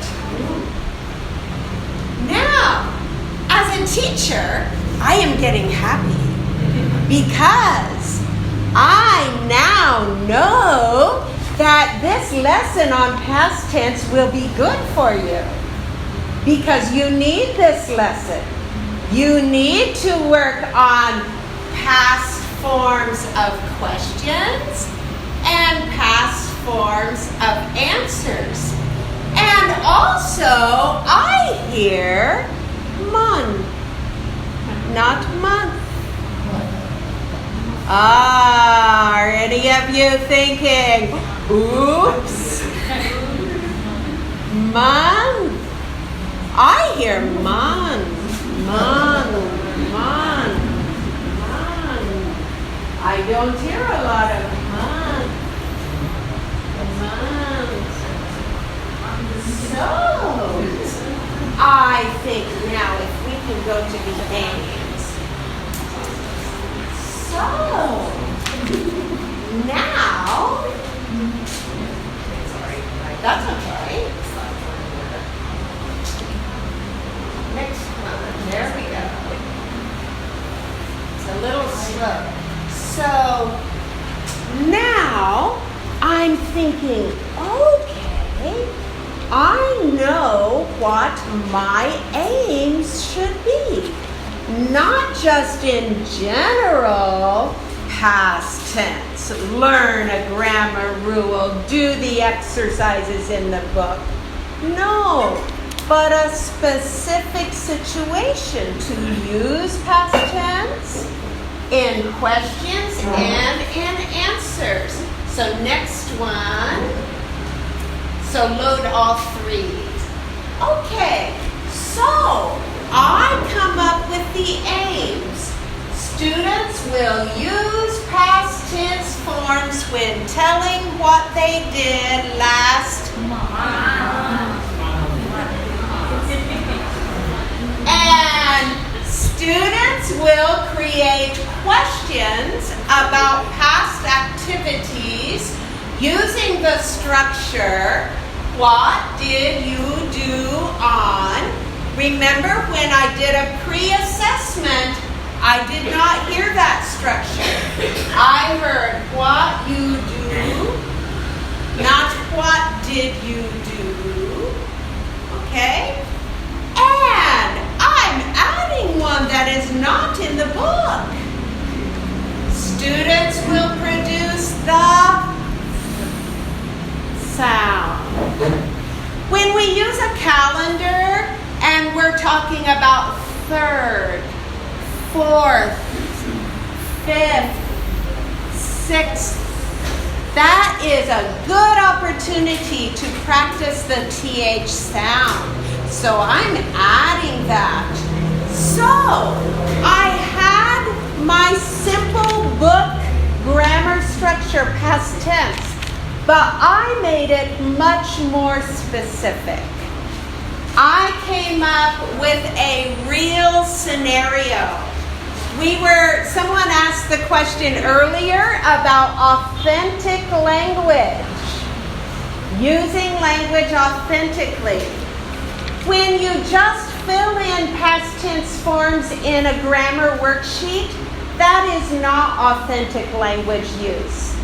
But when you are asking each other what they did, what your friend did last month, and you are telling them what you did last month, that is authentic.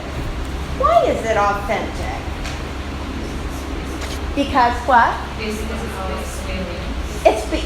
It's based on real life.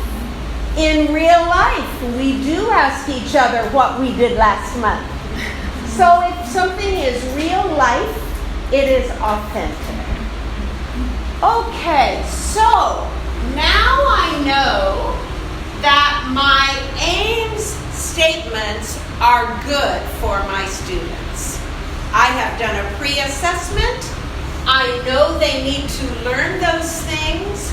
Those aims are appropriate for my students.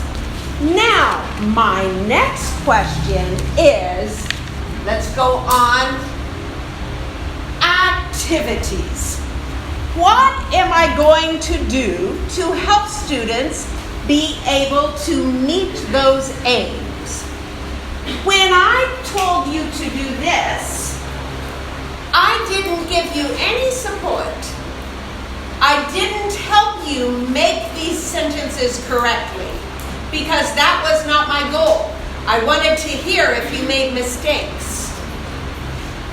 Now, I want to design activities so that you will be able to produce correct language, so that you will be able to do this task using correct language.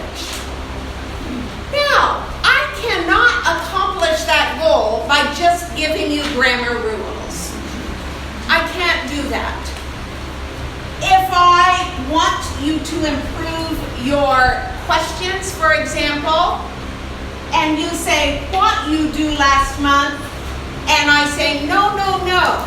Every question needs an auxiliary before the pronoun and verb, and I'm giving you a grammar explanation that will probably not help you to produce the correct sentence. What did you do? So the question we're going to talk about now is what kind of activities can enable the students to produce the language and meet the aims, meet the lesson objectives. So we're going to talk about some things about selecting activities. And we are on page 2. Student understanding of new words and structures will come as they use them. We have talked already a lot about using language. So student understanding will come as they use words, not as teachers explain them. Usually, teacher explanations do not result in students having better language skills. So, classroom activities need to be communicative. When we use the word communicative, we are talking about activities in the classroom in which students really communicate. They really use the language to communicate with each other. Like you have done a lot today. We have done a lot of communicative activities. Okay, next. I want us to look at a graphic that helps us remember the important pieces in a good language class. First, we have comprehensible input. Now we'll go on to the next one because you have this graphic here and you can refer back to it. Comprehensible input. Language that students read or hear that is at their proficiency level. When I thought, okay, maybe my class needs a lesson on using past tense, I think that is at your level. I gave you a pre-assessment to check. Now, if a lot of my students were like, they're thinking, I have no idea how to ask my neighbor what they did last month, then I know that this activity is too hard for them. They cannot even begin. So we want to make sure that whatever tasks we do and the language we use as teachers and the language we want students to use among themselves is at their level of comprehensible input. And the way I like to describe that, you might want to draw this, is a ladder. If a student is here, his head is falling off. That's not good. Let me put his head on better here. Okay.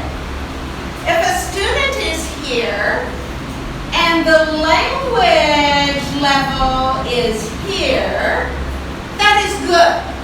It's just a little bit above. Stephen Krashen called that I plus 1, the independent level that a student is at, and a little bit higher, plus 1. That is comprehensible. And if we use pictures, that can help to make it comprehensible. But sometimes we have a situation where the student is here and the language of the classroom is here. Or the language in the textbook is here. Is that comprehensible? No. It does not matter how hard that student tries. Let's say they use a dictionary, they look up words, they try really hard. It won't work. They will not learn new language because the input, the language that they are hearing or reading, is at too high a level for them. It is not at their I plus 1 level. It might be at their I plus 10 level, I plus 20 level, I plus 100 level. And sometimes when we have students totally demotivated, they're sitting in the back, they're acting out, they're causing problems. Sometimes it's because they don't have any comprehensible input. There is nothing happening in the English class that is at their level. And of course they will act out. They will be disruptive. What else would they do? Because they can't understand anything happening in the English class.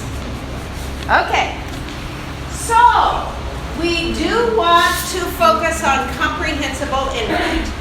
Very, very important. And the next thing is interaction. You had lots of interaction this morning. You were not just sitting in a seat listening to a lecturer, right? Okay. You were moving around, making groups, making pairs, talking with each other. That is all interaction. And an English classroom should have lots and lots of interaction. We want students to be using the language. Okay, next one. Feedback. So notice that number 2 here says interaction with feedback. So the feedback that the teacher provides is very important. If I have students saying, mun, and I never ever provide any feedback so that my students know that they need to put their tongue between their teeth and blow, then they will continue to say mun their whole life. And it's not correct. Okay? So we need feedback. When students are interacting, that is when the teacher has the opportunity to provide feedback, going around to groups that are using language and providing feedback. Okay? And then leveled output. So we had input is when language comes into the student. So input is when students read or they hear and they receive language through input. Output is when they produce language. Output is writing and speaking. That is how we output language. When I say leveled output, that means they need the opportunity to produce language at their level. They don't need to be given a task, write 3 pages on what you did last month. That is not appropriate. That is not expecting output at their level. It's too much. It's too difficult. It's not appropriate for their level. Leveled output. And then we also want all of that. See, in the middle is meaningful and authentic language. So all of this, all the input, all the output, all the feedback, we want all of that to be meaningful. We want it to be important to students. We want to be talking about things that they care about. That's what makes it meaningful. We want to be talking about things that are authentic, using language in ways that we really use language in real life. That's what makes it authentic. So, meaningful and authentic applies to everything. And the last one is overall low stress environment. And here, absence of learner stressors such as inappropriate tests, unrealistic demands by the teacher, and embarrassment due to errors. We want to lower student stress. When stress is high, we sometimes talk about the affective filter. When stress is high, the affective filter goes up and language cannot come in. Stress is high, affective means emotions. Affective filter goes up, language hits a wall. Language cannot come in. When the teacher reduces the stress, language can come in. When the affective filter goes up because of stress, language cannot come in. When we reduce the stress, language can come in. So, we want overall a low stress environment. Okay? Now, which lesson component do you want to focus on in the next lesson that you teach? What will you try to do differently? So now, get in groups of 3 or 4 or 5, whatever, and everybody share one of these things that you want to improve in your teaching. Okay, I'll give you about 5 minutes.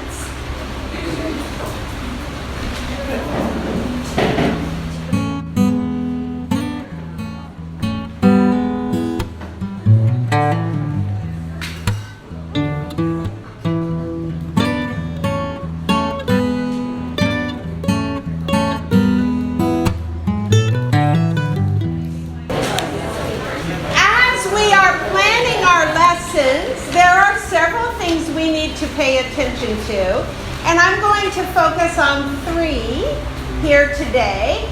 3 things that we need to pay attention to and know some things about as we are selecting activities and planning for those activities. So first we'll talk about pair and group tasks, and then we'll talk about explanations, then we'll talk about scaffolding. Back here I heard well, students are silent. Maybe you put them in pairs or small groups, but they don't speak English, or maybe they are using Indonesian. Okay, has anyone had that problem? Okay, so let's talk about pair and group tasks, because when we are planning a lesson, we need to plan well. We know that we must have interaction. We know students do need to interact, but that has to be planned well. We have to know how we're going to do it. So let's look at page 3, plan, pair, and group tasks. So prepare students for pair and group work. Typically, we should not walk into a room and just say, okay, get into small groups with no preparation. Students do not naturally know how to do pair and group work. They need to be taught. So we need to prepare them. Now, I'm not going to get into more in our presentation today about maybe creating an actual lesson activity that would prepare them for group work. Though that's a good idea. But just know that you need to prepare. You need to prepare them. And I never say, okay, choose a partner. I know your English, I know your English, I know your English. I don't want you talking to her because you're going to use Indonesian. I want you talking to her because I know that you will work better together using English. Teachers know these things. Teachers need to use that information and create purposeful pairs and groups. I almost never leave it up to the students. Do students hate me sometimes? Yeah. Teacher, I don't want to move. Teacher, I don't want to work with her. I don't care. Come over here. You're working with her anyway. You're the teacher. Do it. Okay. Point number 2, clearly state what students should do. Prompts should be specific. Many times, pair and group work doesn't work well because teachers have not been specific enough. Get in a group and discuss. No, for you it works, okay? You're teachers. But for students, no. They're going to talk about their favorite music or whatever. Okay, teacher, we're discussing. Yeah. In Indonesian, probably. Okay. We need to be very clear, very specific. So here is an example of a good prompt. Tell each other 3 things.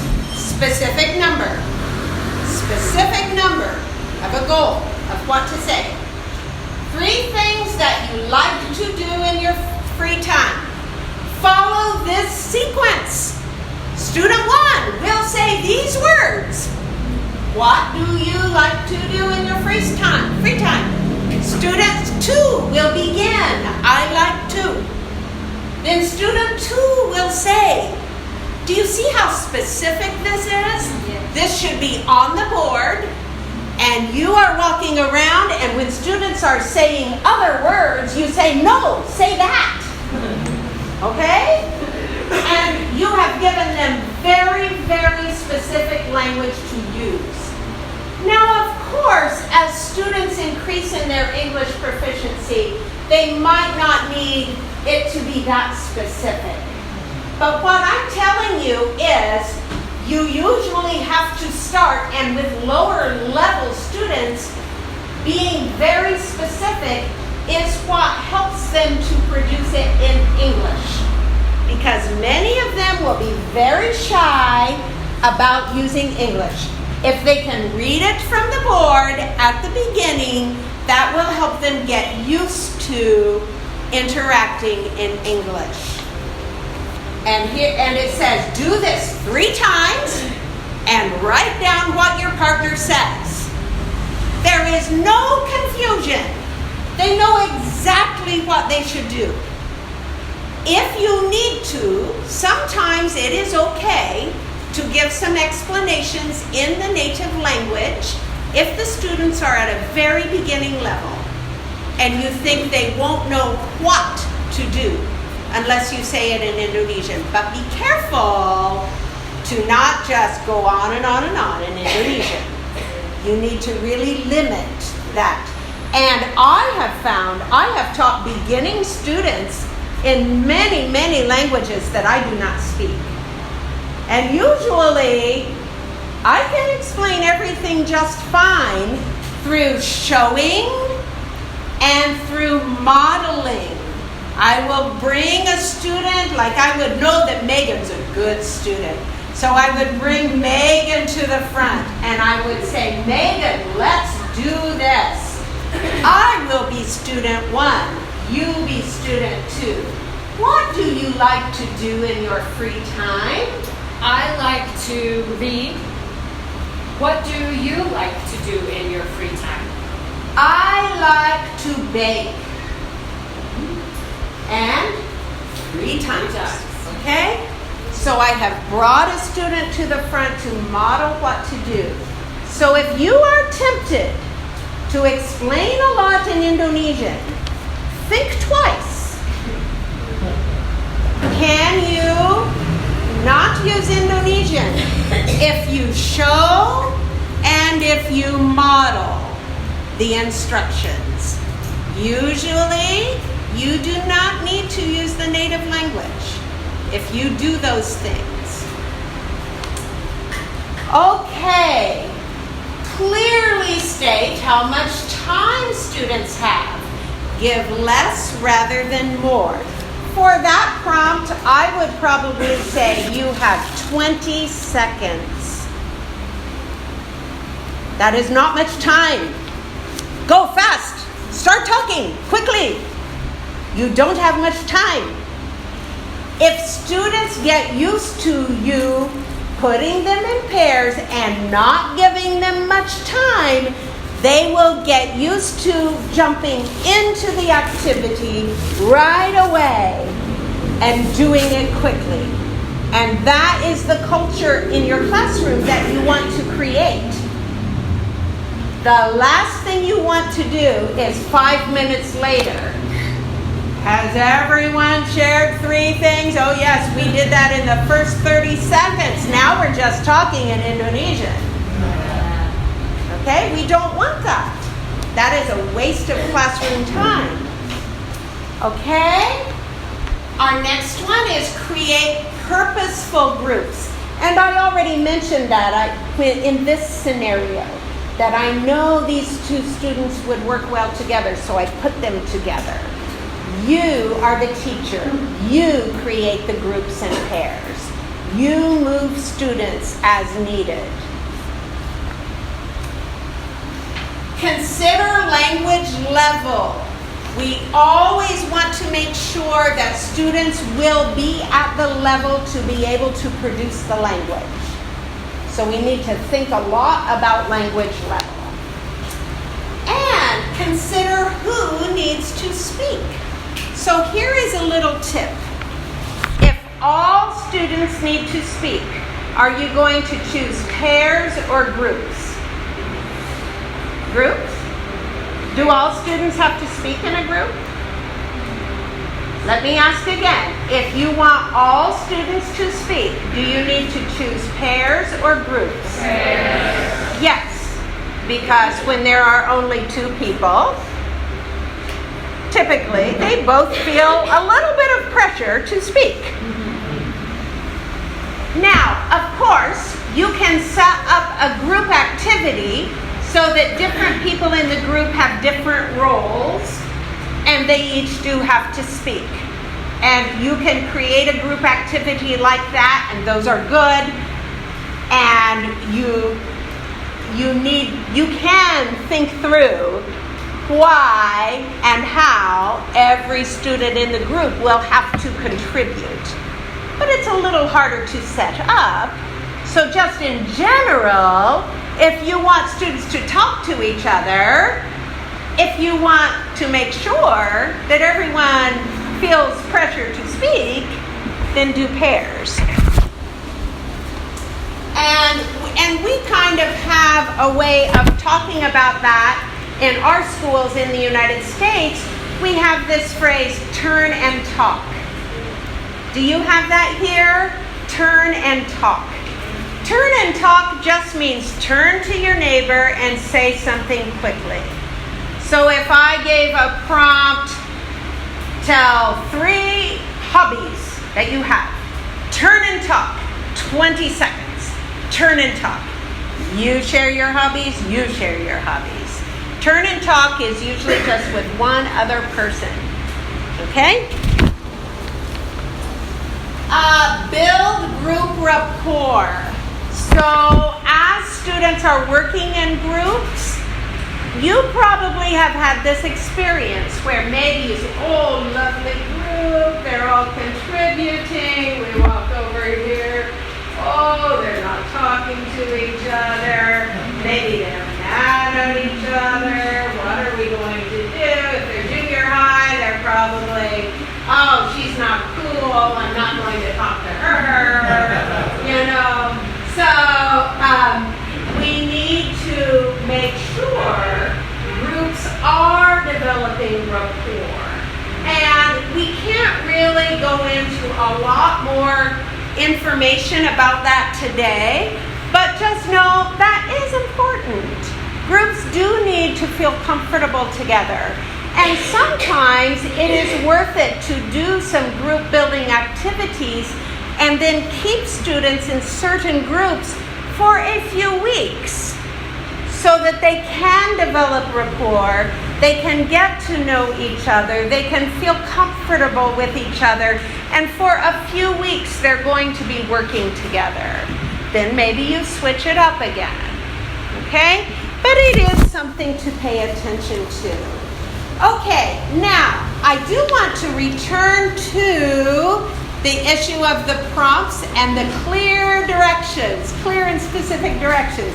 So I want you to think of a group activity for a lesson that you might teach. My students are preparing lessons. So my students, think of your lesson topic.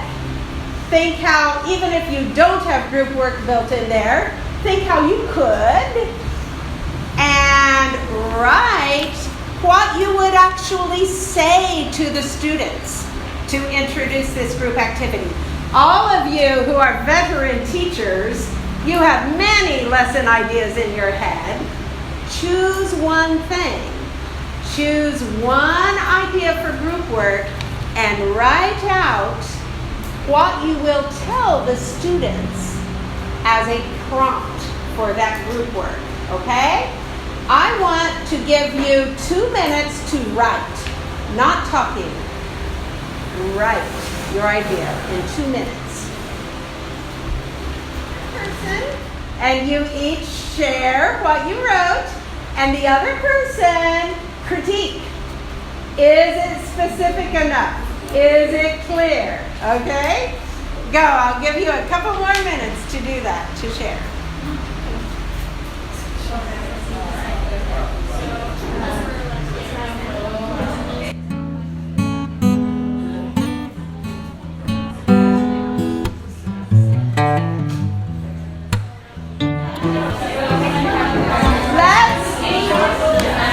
Let's now, so to wrap up, about pair and group work.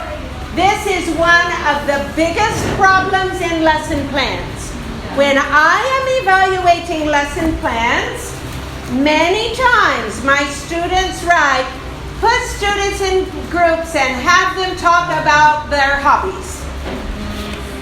That does not tell me what they will say to the students, what kind of language they want the students to use, how long the students will have to do it, how the students will know how long they have to do it.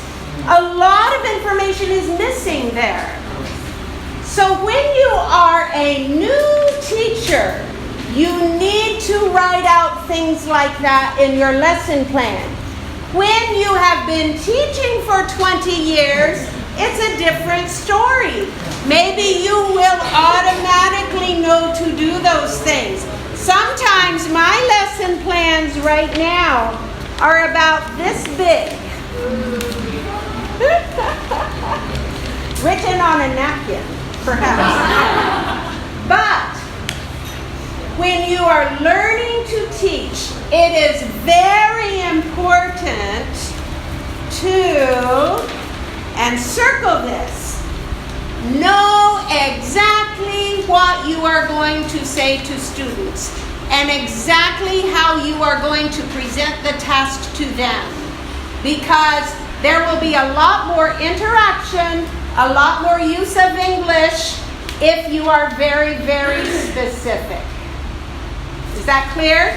Okay. Now the other thing you need to plan is explanations. One time I went to a class up in Aceh. So when we lived here before, I did a lot of traveling and teacher education. And the teacher had told me she was going into a high school class and they were going to be doing pair and group activities to use past tense. I thought, wonderful. I went into the classroom, I sat and I began listening. So the class started at 10 o'clock in the morning. 10 o'clock, the teacher was talking. 10:05, the teacher was talking. 10:15, the teacher was talking. 10:25, the teacher was talking. 10:35, the teacher was talking. 10:40, the teacher was talking. All this time, the teacher was explaining past tense. I looked around the room. Students were asleep. Students were talking to their friends. By 10:50, there were 5 more minutes left in the class. The teacher turns the page. Oh, now we will do application. Turn to page 25. Do number 1. Oh, no, there's the bell. Goodbye. That kind of lesson is exactly backwards. Backwards. English classes should not begin with explanations. They should begin with students using language. They should, in the middle, be students using language. They should, at the end, be students using language. So where and how does the teacher explain anything? Do you know something? I speak English pretty well. And the English I use has never been explained to me. I don't speak English well because people explained it to me. Do you speak Indonesian pretty well? All of you do. If you don't think you do, it's because you have a wrong understanding of what language is. If Indonesian is your first or second language, or you learned both Indonesian and Javanese together or something like that, then your Indonesian is very good. Is your Indonesian good because your mom, when she was raising you, said, no, you have to use mum like this to preface the verb in all these ways that I do not know because I don't understand that prefix on verbs. But you use it. And you don't use it correctly because someone explained it all to you. You use it correctly. What? Why do you think you use it correctly? Listen a lot. Yeah, because you've heard it in context. You use it. So you have been in a context where you have acquired that language as your first language. But we can acquire a second language in very similar ways. So, usually, or many times, very often, students do not need explanations. Now, sometimes, maybe they do. So let's look at the scenario on page 4. Here is the example. A teacher notices that many of her students are omitting ED endings when talking about past events. So maybe, like our example here, I attend concert, I study yesterday, I asked my teacher a question yesterday. In all of those examples, the ED is not there. That's a mistake. That's an error. Okay? So the teacher notices this. And so she decides to take a 5-minute break from the communicative activities she has planned to offer an explanation. Here is the explanation. When we talk about the past, regular verbs have ED on the end. I hear, I walked to school yesterday instead of I walked to school yesterday. The teacher writes the sentence, underlines ED, and emphasizes it with her voice. I walked to school yesterday. In pairs, now she gives them a task. In pairs, add the ED to the verb and say these sentences.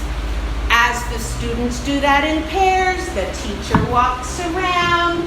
Maybe the students still say play, and the teacher says played.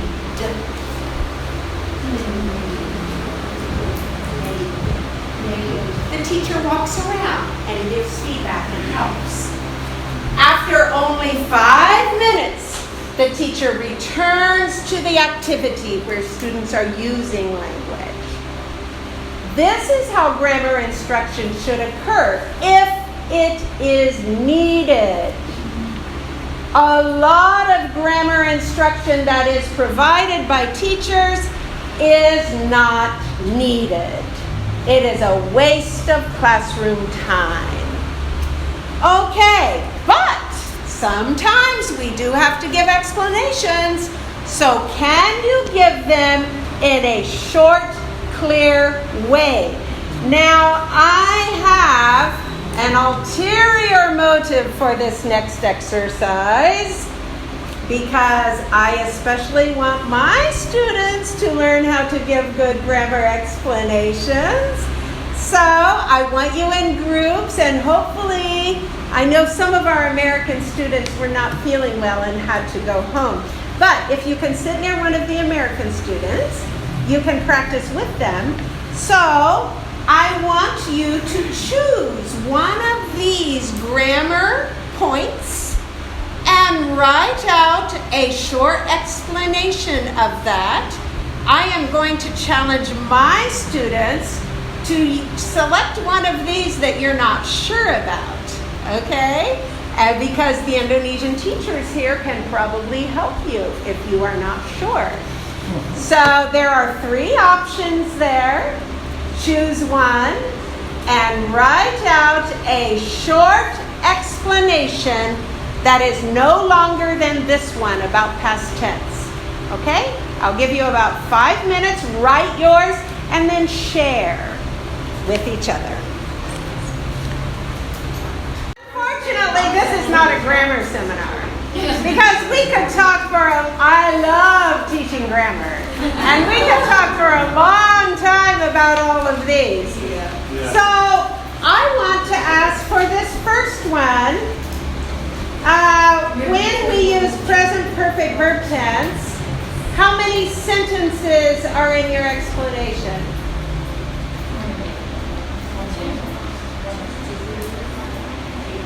How many? 1, 2, okay. How many of you can give this explanation in 5 words?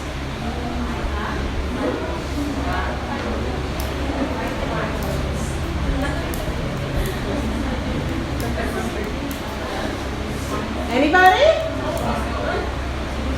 Can anyone give this explanation in 5 words?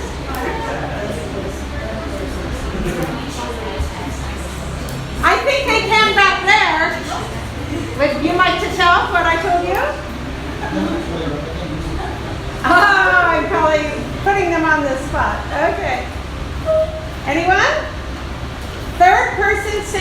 requires S?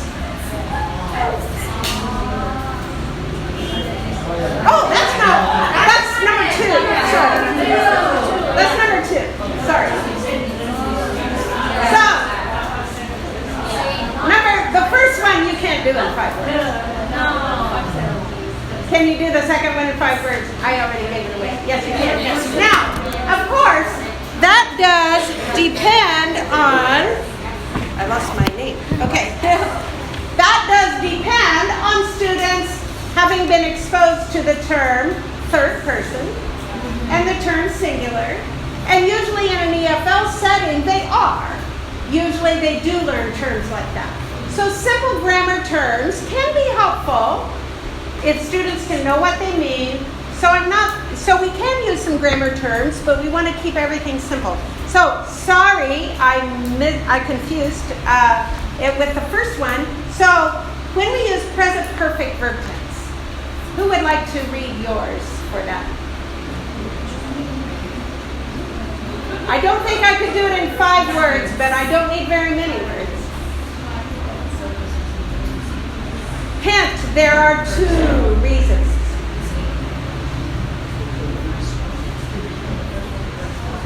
And the question is when we use it. Remember? The question is not how to make it. When something happened at an unspecified time in the past, or when something started in the past and continues now. Those are the 2 reasons we use present perfect. Something happened at an unspecified time in the past, or something started in the past and continues now. Difference between to, so, and very. What would you say about to?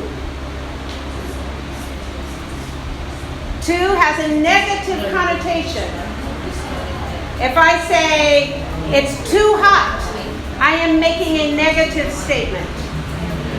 If I say it's very hot, that's not negative or positive.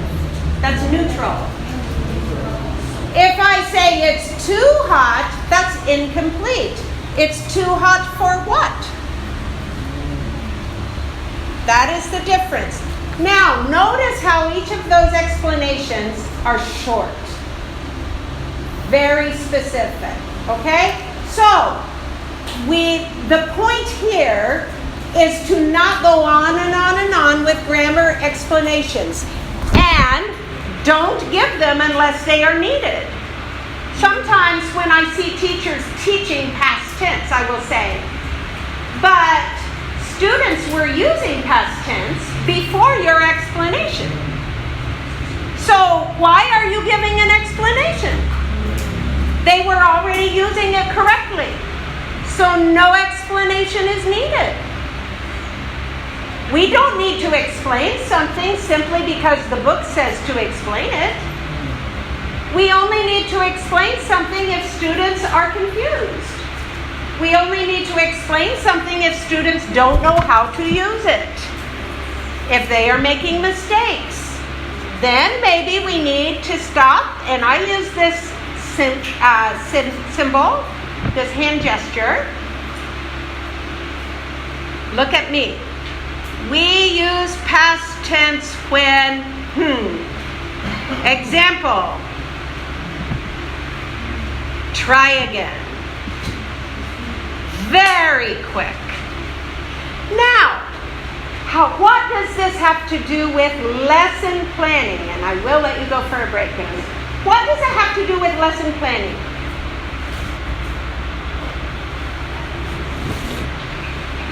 Do you think most teachers can give very short explanations if they have not planned how they are going to do that and what they are going to say? No, they cannot. 20 minutes later, they're still trying to get to the point. So we need to plan. If your lesson does focus on past tense, and you imagine that when students start using past tense, they will make some mistakes and they will need some explanation from you, then when you write your lesson plan, you need to write specifically what you will say. And even experienced teachers need to do this. Because what happens with experienced teachers is this. Oh, good. This is a chance for me to show how much I know about grammar. And I know so much more than all my students. I'm going to look so good. Here we go. And that is not what students need. They don't need a teacher to show them how much more about grammar they know than their students. They simply need a teacher who will give them a little bit of information to help them produce it correctly. Okay, we will come back after our break. You have what, 15 minutes? 15-minute break. And then we'll be back. Okay, at the beginning, I introduced this prompt. I said a teacher could do this in the class, could tell the students to do this, and as the students are doing this, the teacher can see, can hear their level of English. So let's imagine you are my students. You are not the expert teachers that you are. You are my English students. Let's imagine. And I have done this, and we pretend that I heard these errors. Okay? I heard past tense. Oh, I heard errors with these things. Okay. Now, as I'm going to plan my lesson, I'm thinking, this would also make a good final assessment. I use that as a pre-assessment, but I could use this as a final assessment. So I'm going to keep this in mind for a final assessment for this lesson. Not final at the end of the term, but for this lesson.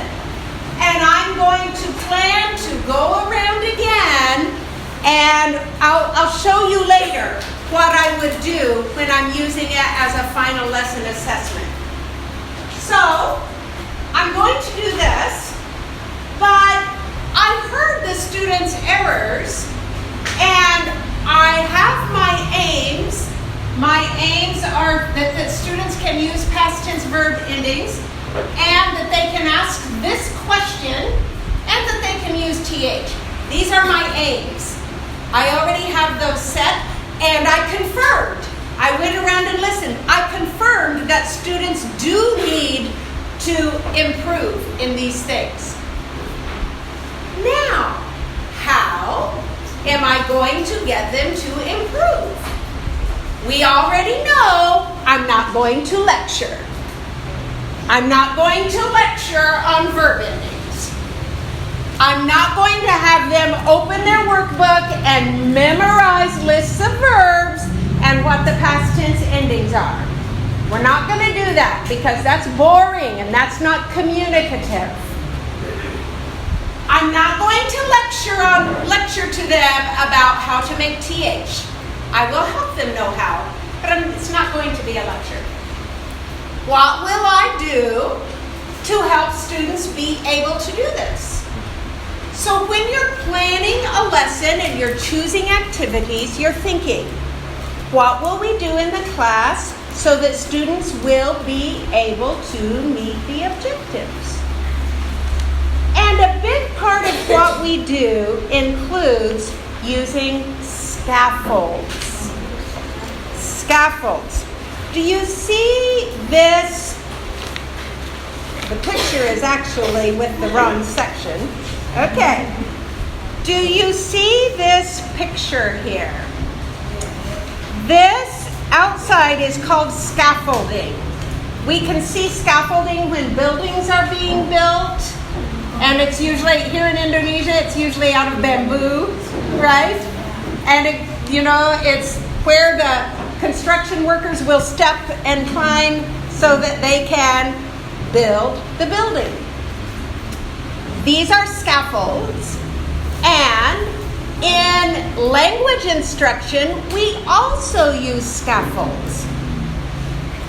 My students are saying, I attend concert. Wrong verb ending. I need to think, what help can I give them to say attended? What scaffold can I use to help them say attended? We use various types of scaffolds, various kinds of supports to help students produce correct language. Let's look at what some of the kinds of scaffolds are. So we'll start on the bottom of page 4, and we do have this up here now. So thank you, Dr. Beard. We have our first scaffold here, sentence, frames, and starters. So I might put on the board a sentence with some blanks. That is called a sentence frame. A sentence frame provides some of the language students need, but not all. So it gives them a support. It gives them a scaffold. We might have a sentence starter. That is where we give them the beginning of the sentence, but not the end. A sentence starter provides a scaffold. It provides a support. So sentence frames and starters are one way that we provide support for learners. Let's look at another. On page 5. We might provide alternative texts.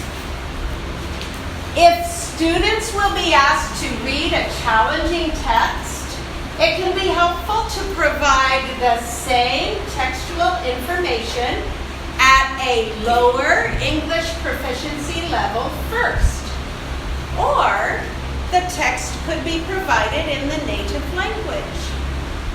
So, an alternative text is another kind of scaffold. It's another kind of support. Outlines. Here's an example. Students are listening to a video recorded lecture. Prior to the listening task, the teacher provides an outline, saying, here is an outline. This is what you will hear when you listen. And students can look at it as they listen. It is a scaffold. It is a support. We often provide visual supports. There are many kinds of visual supports. For example, realia. Realia are real objects that we bring to the classroom. Often, you have probably done this. If you are teaching the names of fruits, you bring in fruit. And they can pass it around, they can smell it, they can talk about it as they hold it. We use pictures, photos, or drawings brought in on paper or on a device like a phone or on a screen. We might use graphics, charts, tables, other ways of visually organizing information. For example, thank you. For example, this is a graphic. What do we call this kind of graphic? Venn diagram. A Venn diagram shows compare and contrast. So if we want students to create a sentence about meals and snacks, and food words, talking about more food and less food. We might help them. We might provide support by showing them this graphic. So graphics are another kind of visual support. Okay, those are some examples of scaffolds. Scaffolds can also be verbal.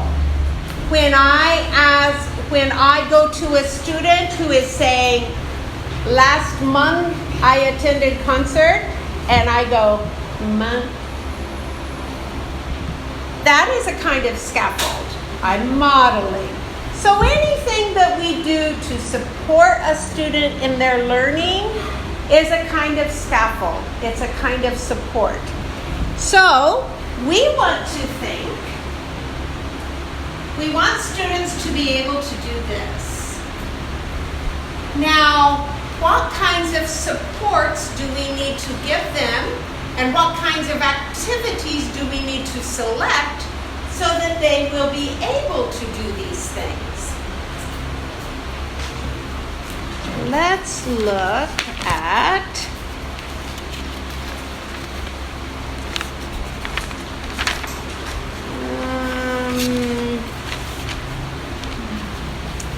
okay. I think I want you to do this activity first, and then we'll return to this one. Look at page 7. We're going to look at a lesson. In this lesson, you can see the lesson title. The title is Vacation Complainers. And this is a lesson that I wrote for this book on grammar. Do you know what a complainer is? How many of you are complainers? Let's hope you are not. All of us complain sometimes. Okay. So, let's imagine, well, first, let's look at what this says here. We have aims, we have activities, and we have assessment. So the aim of this lesson is that students will produce sentences using the construction to, adjective, to. That is the aim for this lesson. Okay? We want this specific construction. For example, it's too hot to study. To, adjective, to. Too hot to. We got it? We understand the construction, right? So that is the aim of this lesson. Now, we have the input, and sometimes all of the pieces of a lesson, they can go by different names. We also have terms like prepare, present, practice. All of that is not very different from this. It's kind of a different way of explaining what happens in the lesson, but it doesn't really matter. The important point is that we have a sequence of activities that works well together. So let's see what these activities are. First, the teacher will ask the students. Now remember, again, you are my English students, okay? Pretend that you are my English students. Have you ever visited a nice place only to hear others complaining? Maybe they complained about the weather, or the prices, or the hotel. Give an example. Well, here's my example. I recently visited Germany. I enjoyed being in a quaint old town in wintertime, but I heard someone at the guest house complaining. It's too cold to walk around town. The streets are too dark at night to see where you're going. A vehicle is too expensive to rent. These are examples that I have introduced in the lesson. Then I will point out to, adjective, to. We would write that on the board. To.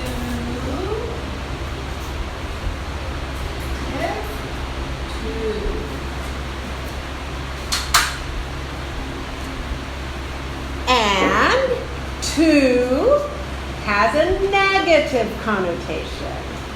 Something is negative if we say it's too. It's too hot, too cold.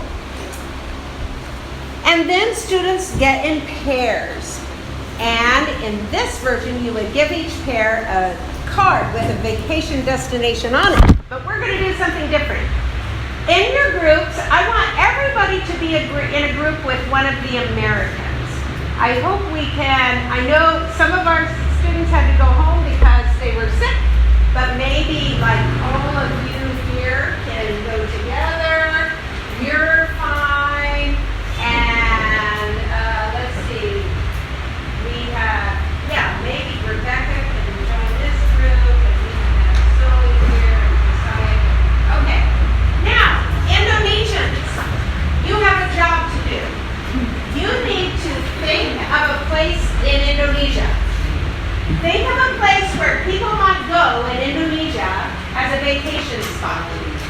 And think of what people might complain about there. Okay? And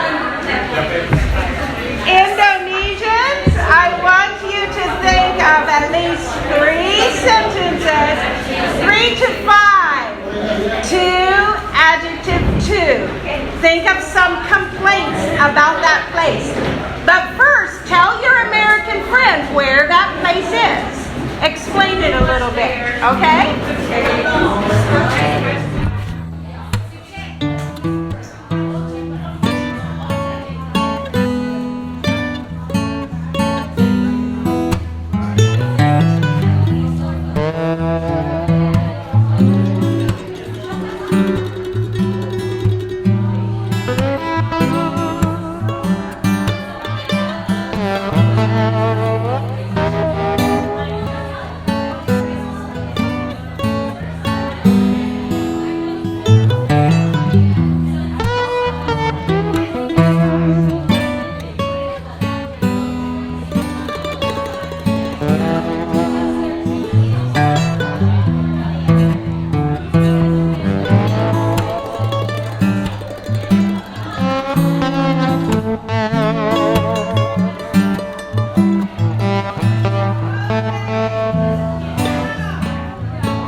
difficulty. We will check that.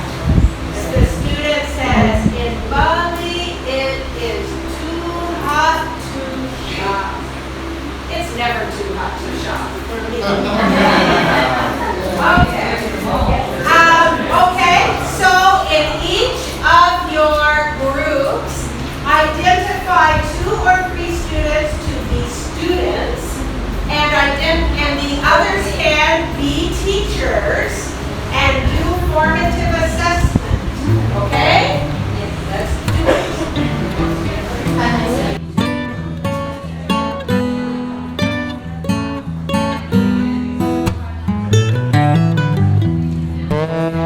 How did your students do? How did your students do? Some difficulty, okay.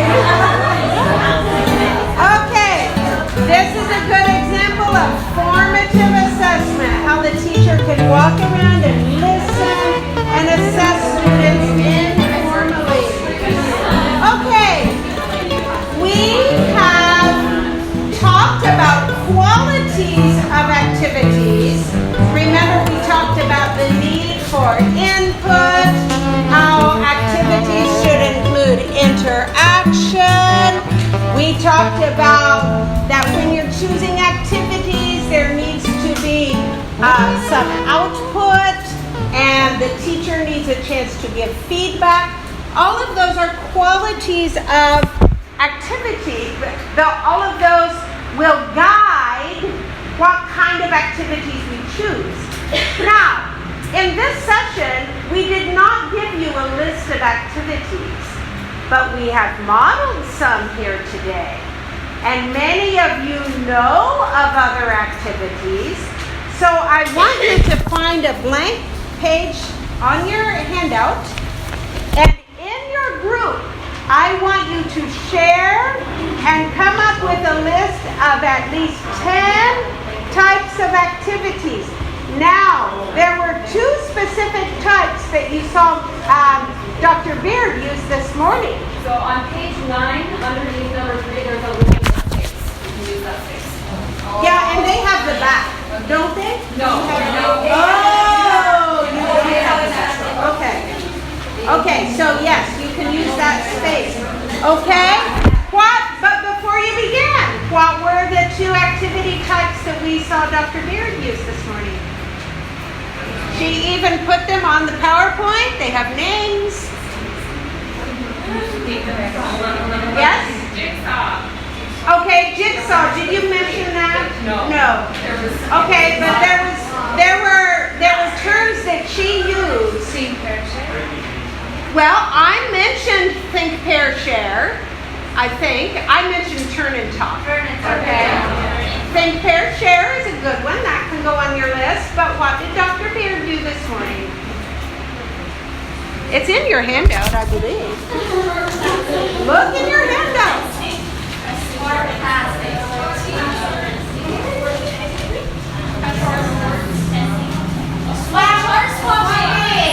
Okay, chart swap was one. What was the other one?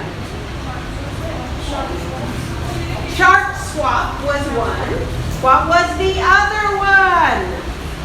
It's in your handout. Look for it. I think, isn't it? It was on your PowerPoint. It was on the PowerPoint. I don't think it was in the handout. Okay. No, it's not in there. Do you remember expert groups?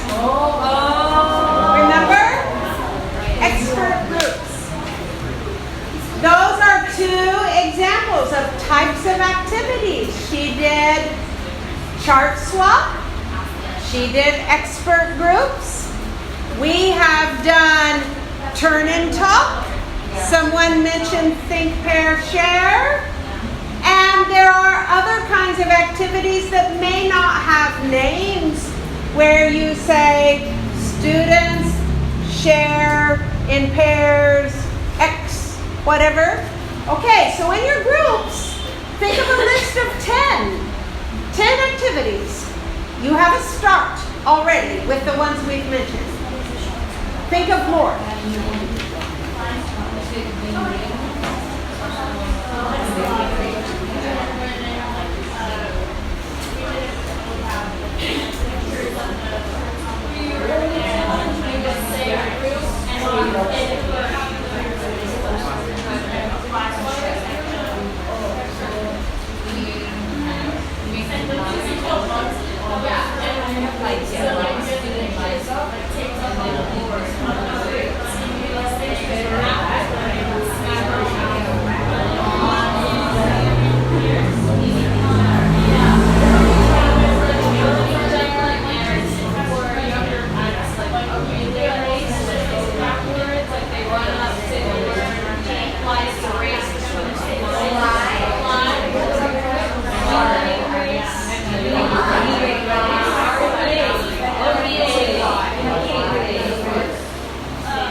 A skeleton sentence.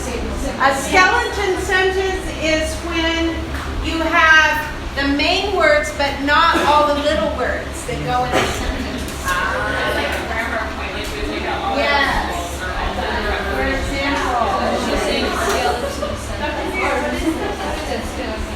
That's like the phrase skeleton, like less than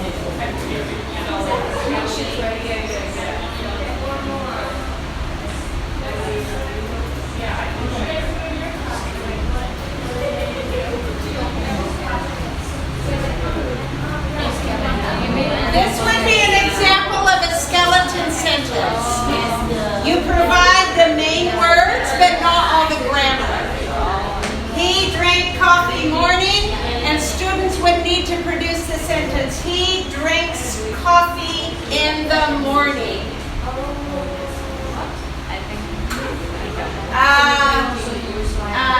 Skeleton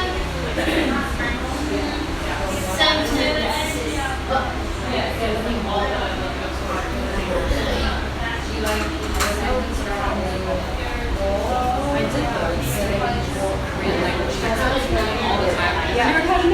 Yeah, that's what I've heard you call. A lot of things have different names depending on part of the world or whatever. They were my least favorite activities, but they are helpful. They are, yeah, it depends on what you want to learn.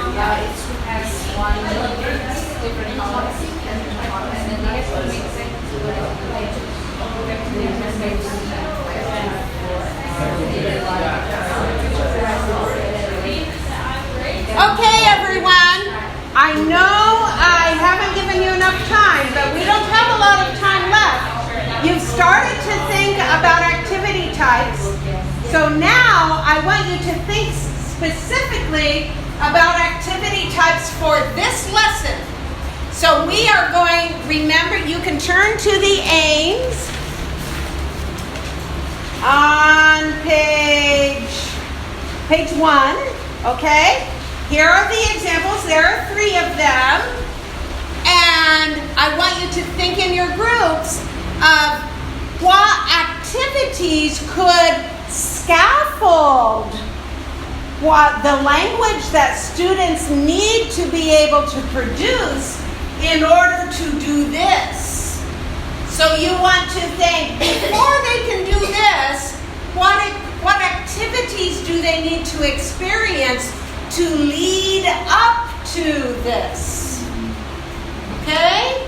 So think of at least one activity for each of these. They might be overlapping. Try to think of 2 activities that might prepare students for each of to be able to reach each of these aims. Okay? Talk about that.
right back. They have lots more ideas to share with their group.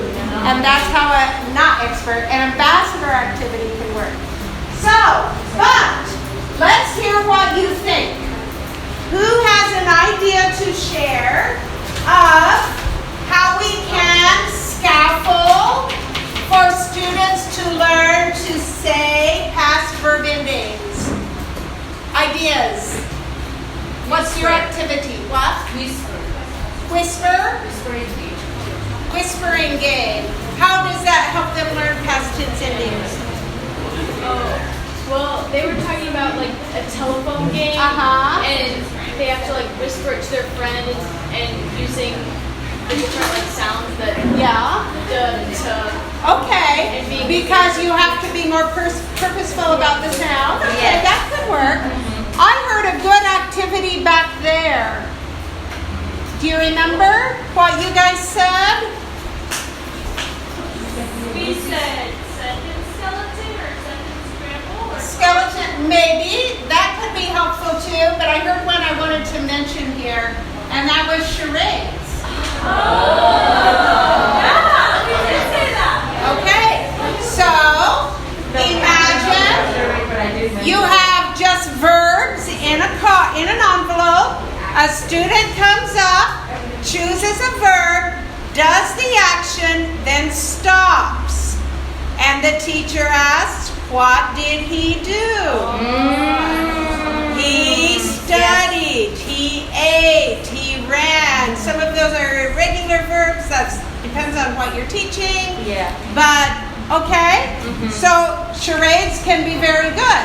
Make them stop the activity before you say, then what did he do? Then it's in the past. That could be a very good scaffold.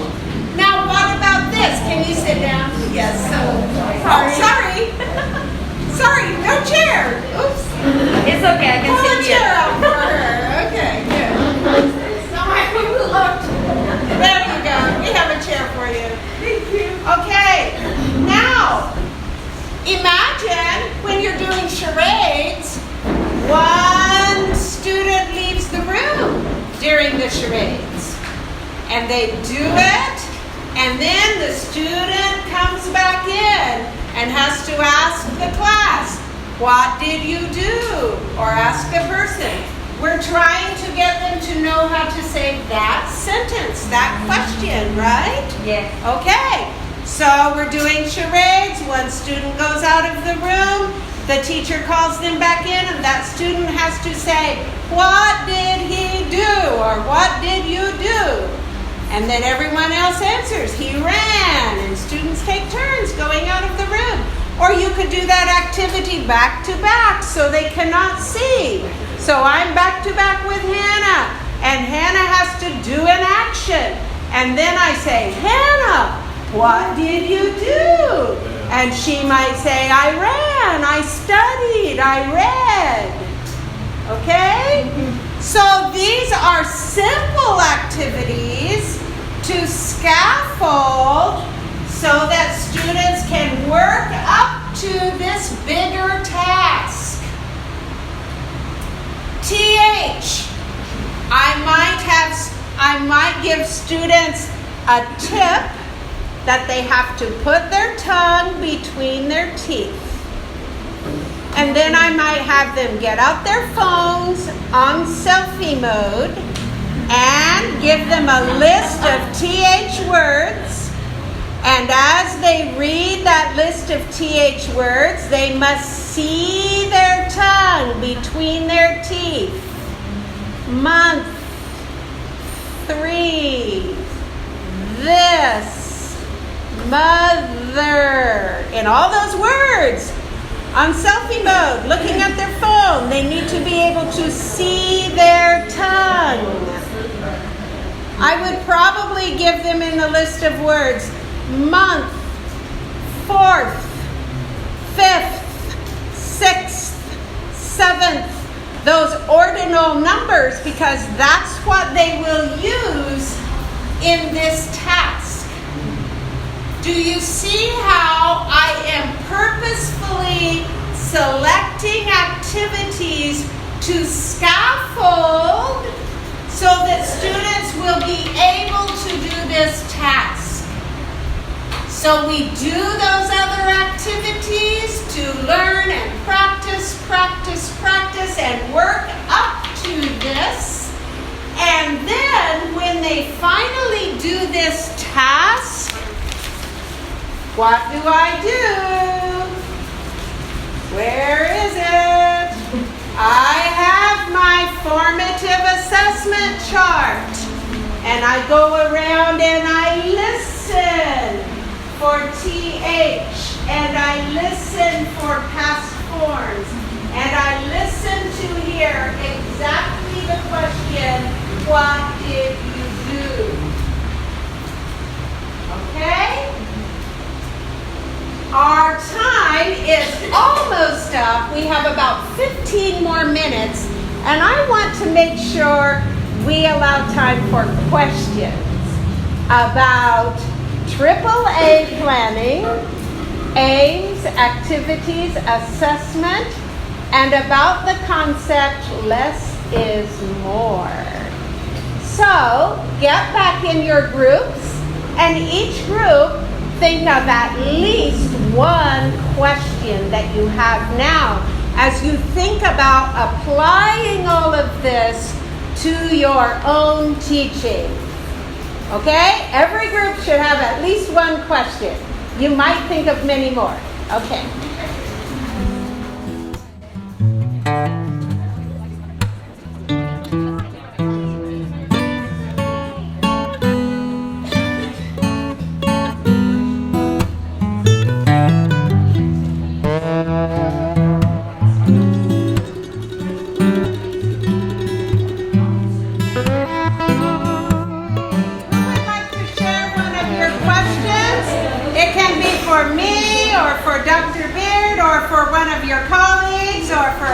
One of the American students or for one of the Indonesian teachers?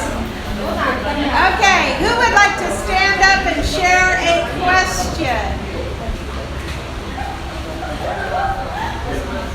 Or maybe you have no questions and everything was perfectly presented.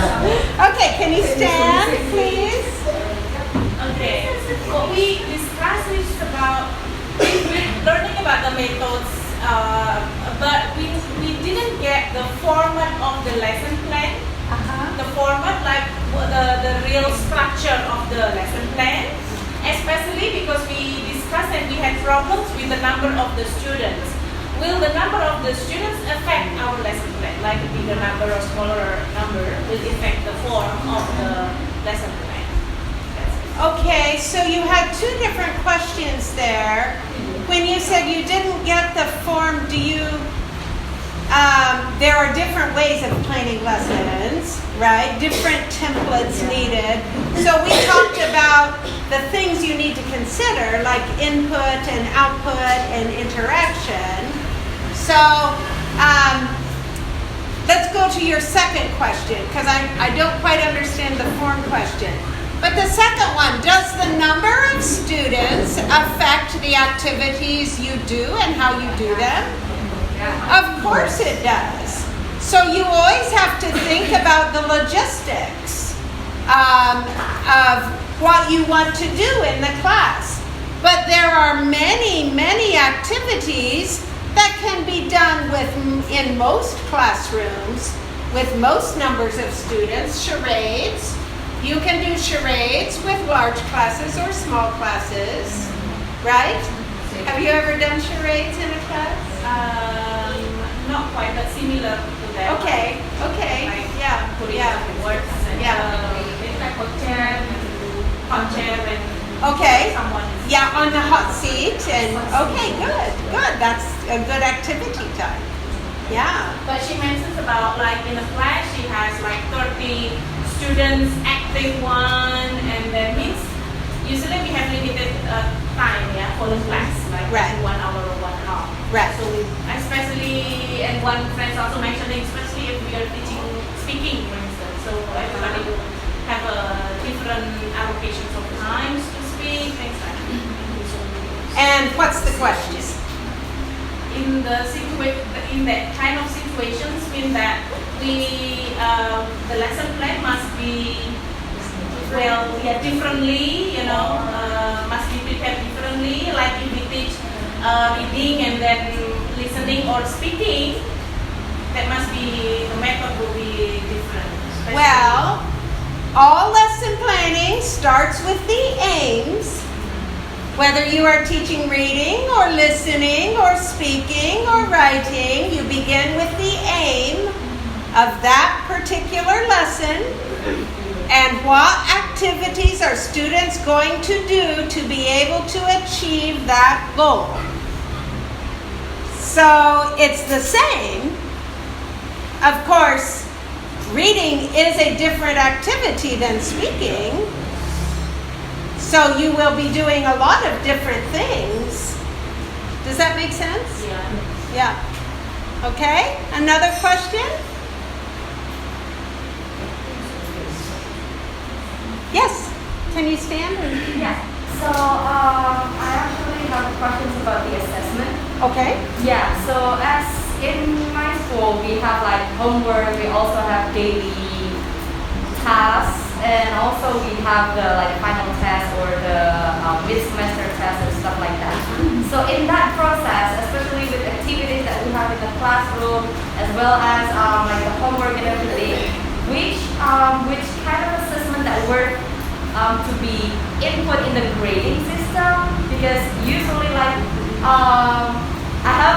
I teach a lot of students, and like every week I have so many homework that I have to grade, and again from that grading system, from that grading I have to put in the system, and it's like it feels like it's too much for me. So Good. I'm gonna let Dr. Beard answer that. As I was listening to share, it felt very similar to my experience when I was teaching in China. Every semester I had many classes, they were all very full, and we received some requirements for our testing. And it was testing, not big assessment, but specifically testing. Midterm exam, final exam. And so one thing that I did was in my midterm exam was always communicative, but it built on the activities that we were doing in the class, and a portion of the midterm exam was a student self-assessment and interview. So the students did self-assessment every class. Today my goal is, did I achieve my goal related to the target language? They bring that with them to the interview and we can talk about it. They also would keep a journal. Not just, today I went to the store, but something about their language learning would go into the journal. This became a part of their interview. And to prepare for the midterm exam, they not only prepared from the activities that we did in class and the language, they also prepared for the interview. So they had a speaking test about the language that was always communicative with me. They also had an interview where they would self-report their own learning during that time.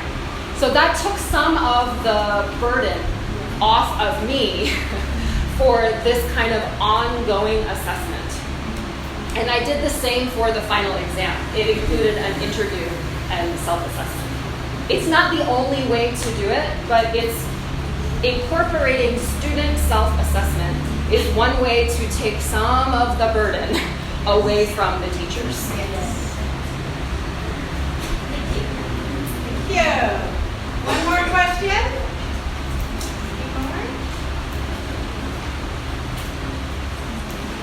Okay, I think our time is up. I'm going to turn it over to Meadow to have our closing.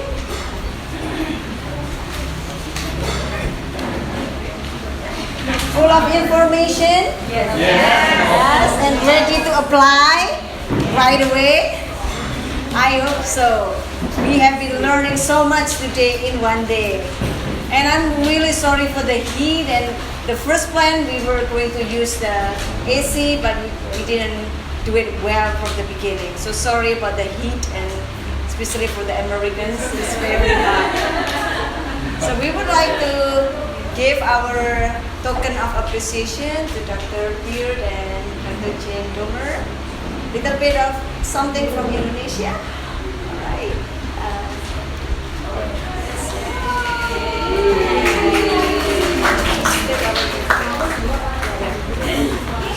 Alright, the first one is this is for you, Jen. Thank you so much. Wait. It's a privilege to be here. Even again. Thank you so much. You can open it if you want. Yes. Thank you. Yes, What? you can open it if you want. We can? Yes. And you can try it on. And you can try it on. Open, open, open.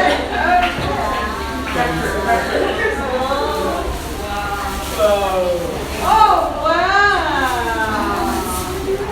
That is beautiful. A kimono. It's like a robe. Oh, wow. How beautiful. This is the instruction. How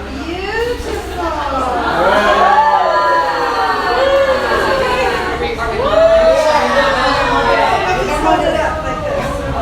We'll just hold it up like this.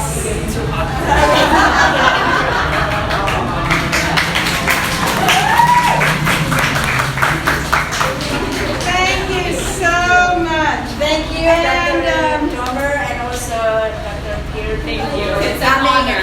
Honor to be here today. I have a few things for World Bridge.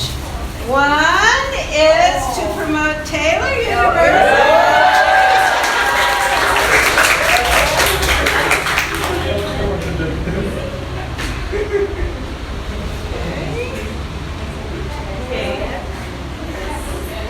And another, I know that now you continue to do online teaching.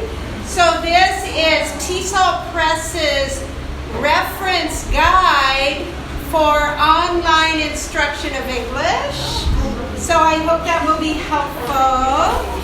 And just a couple of books that are resources for your team here. One, this is my most recent book. It's about language acquisition, and especially when you are teaching Indonesian to people here, I think this might be relevant. So it's my Another is a book that also just came out recently, Boldly I Obey. It's about my parents. And my daughter wrote the book. And my daughter is a graduate of Taylor University. And so this is for your team also. I always hesitate to give this because you will know a lot about me as a child. So, just I hope you still want me to come back. Yes, about all my mischief as a child. This is our sixth, so we are waiting for the seventh. Yes. Thank you. So what we are going to do is we are going to take a group picture together over here, and then we can have group like from Unit 3, and then also from Surabaya, like a different small groups after the big group. And then only just one or two, and we will ask Mas Niko, kita tolong Mas Niko ya. And then we will send it in the group, so that way not too many cell phones, okay? Because we have the group, we will send it to the group every picture. All right? Okay, can I ask for your favor for the green chair? Can you stack it together? And then we can move around.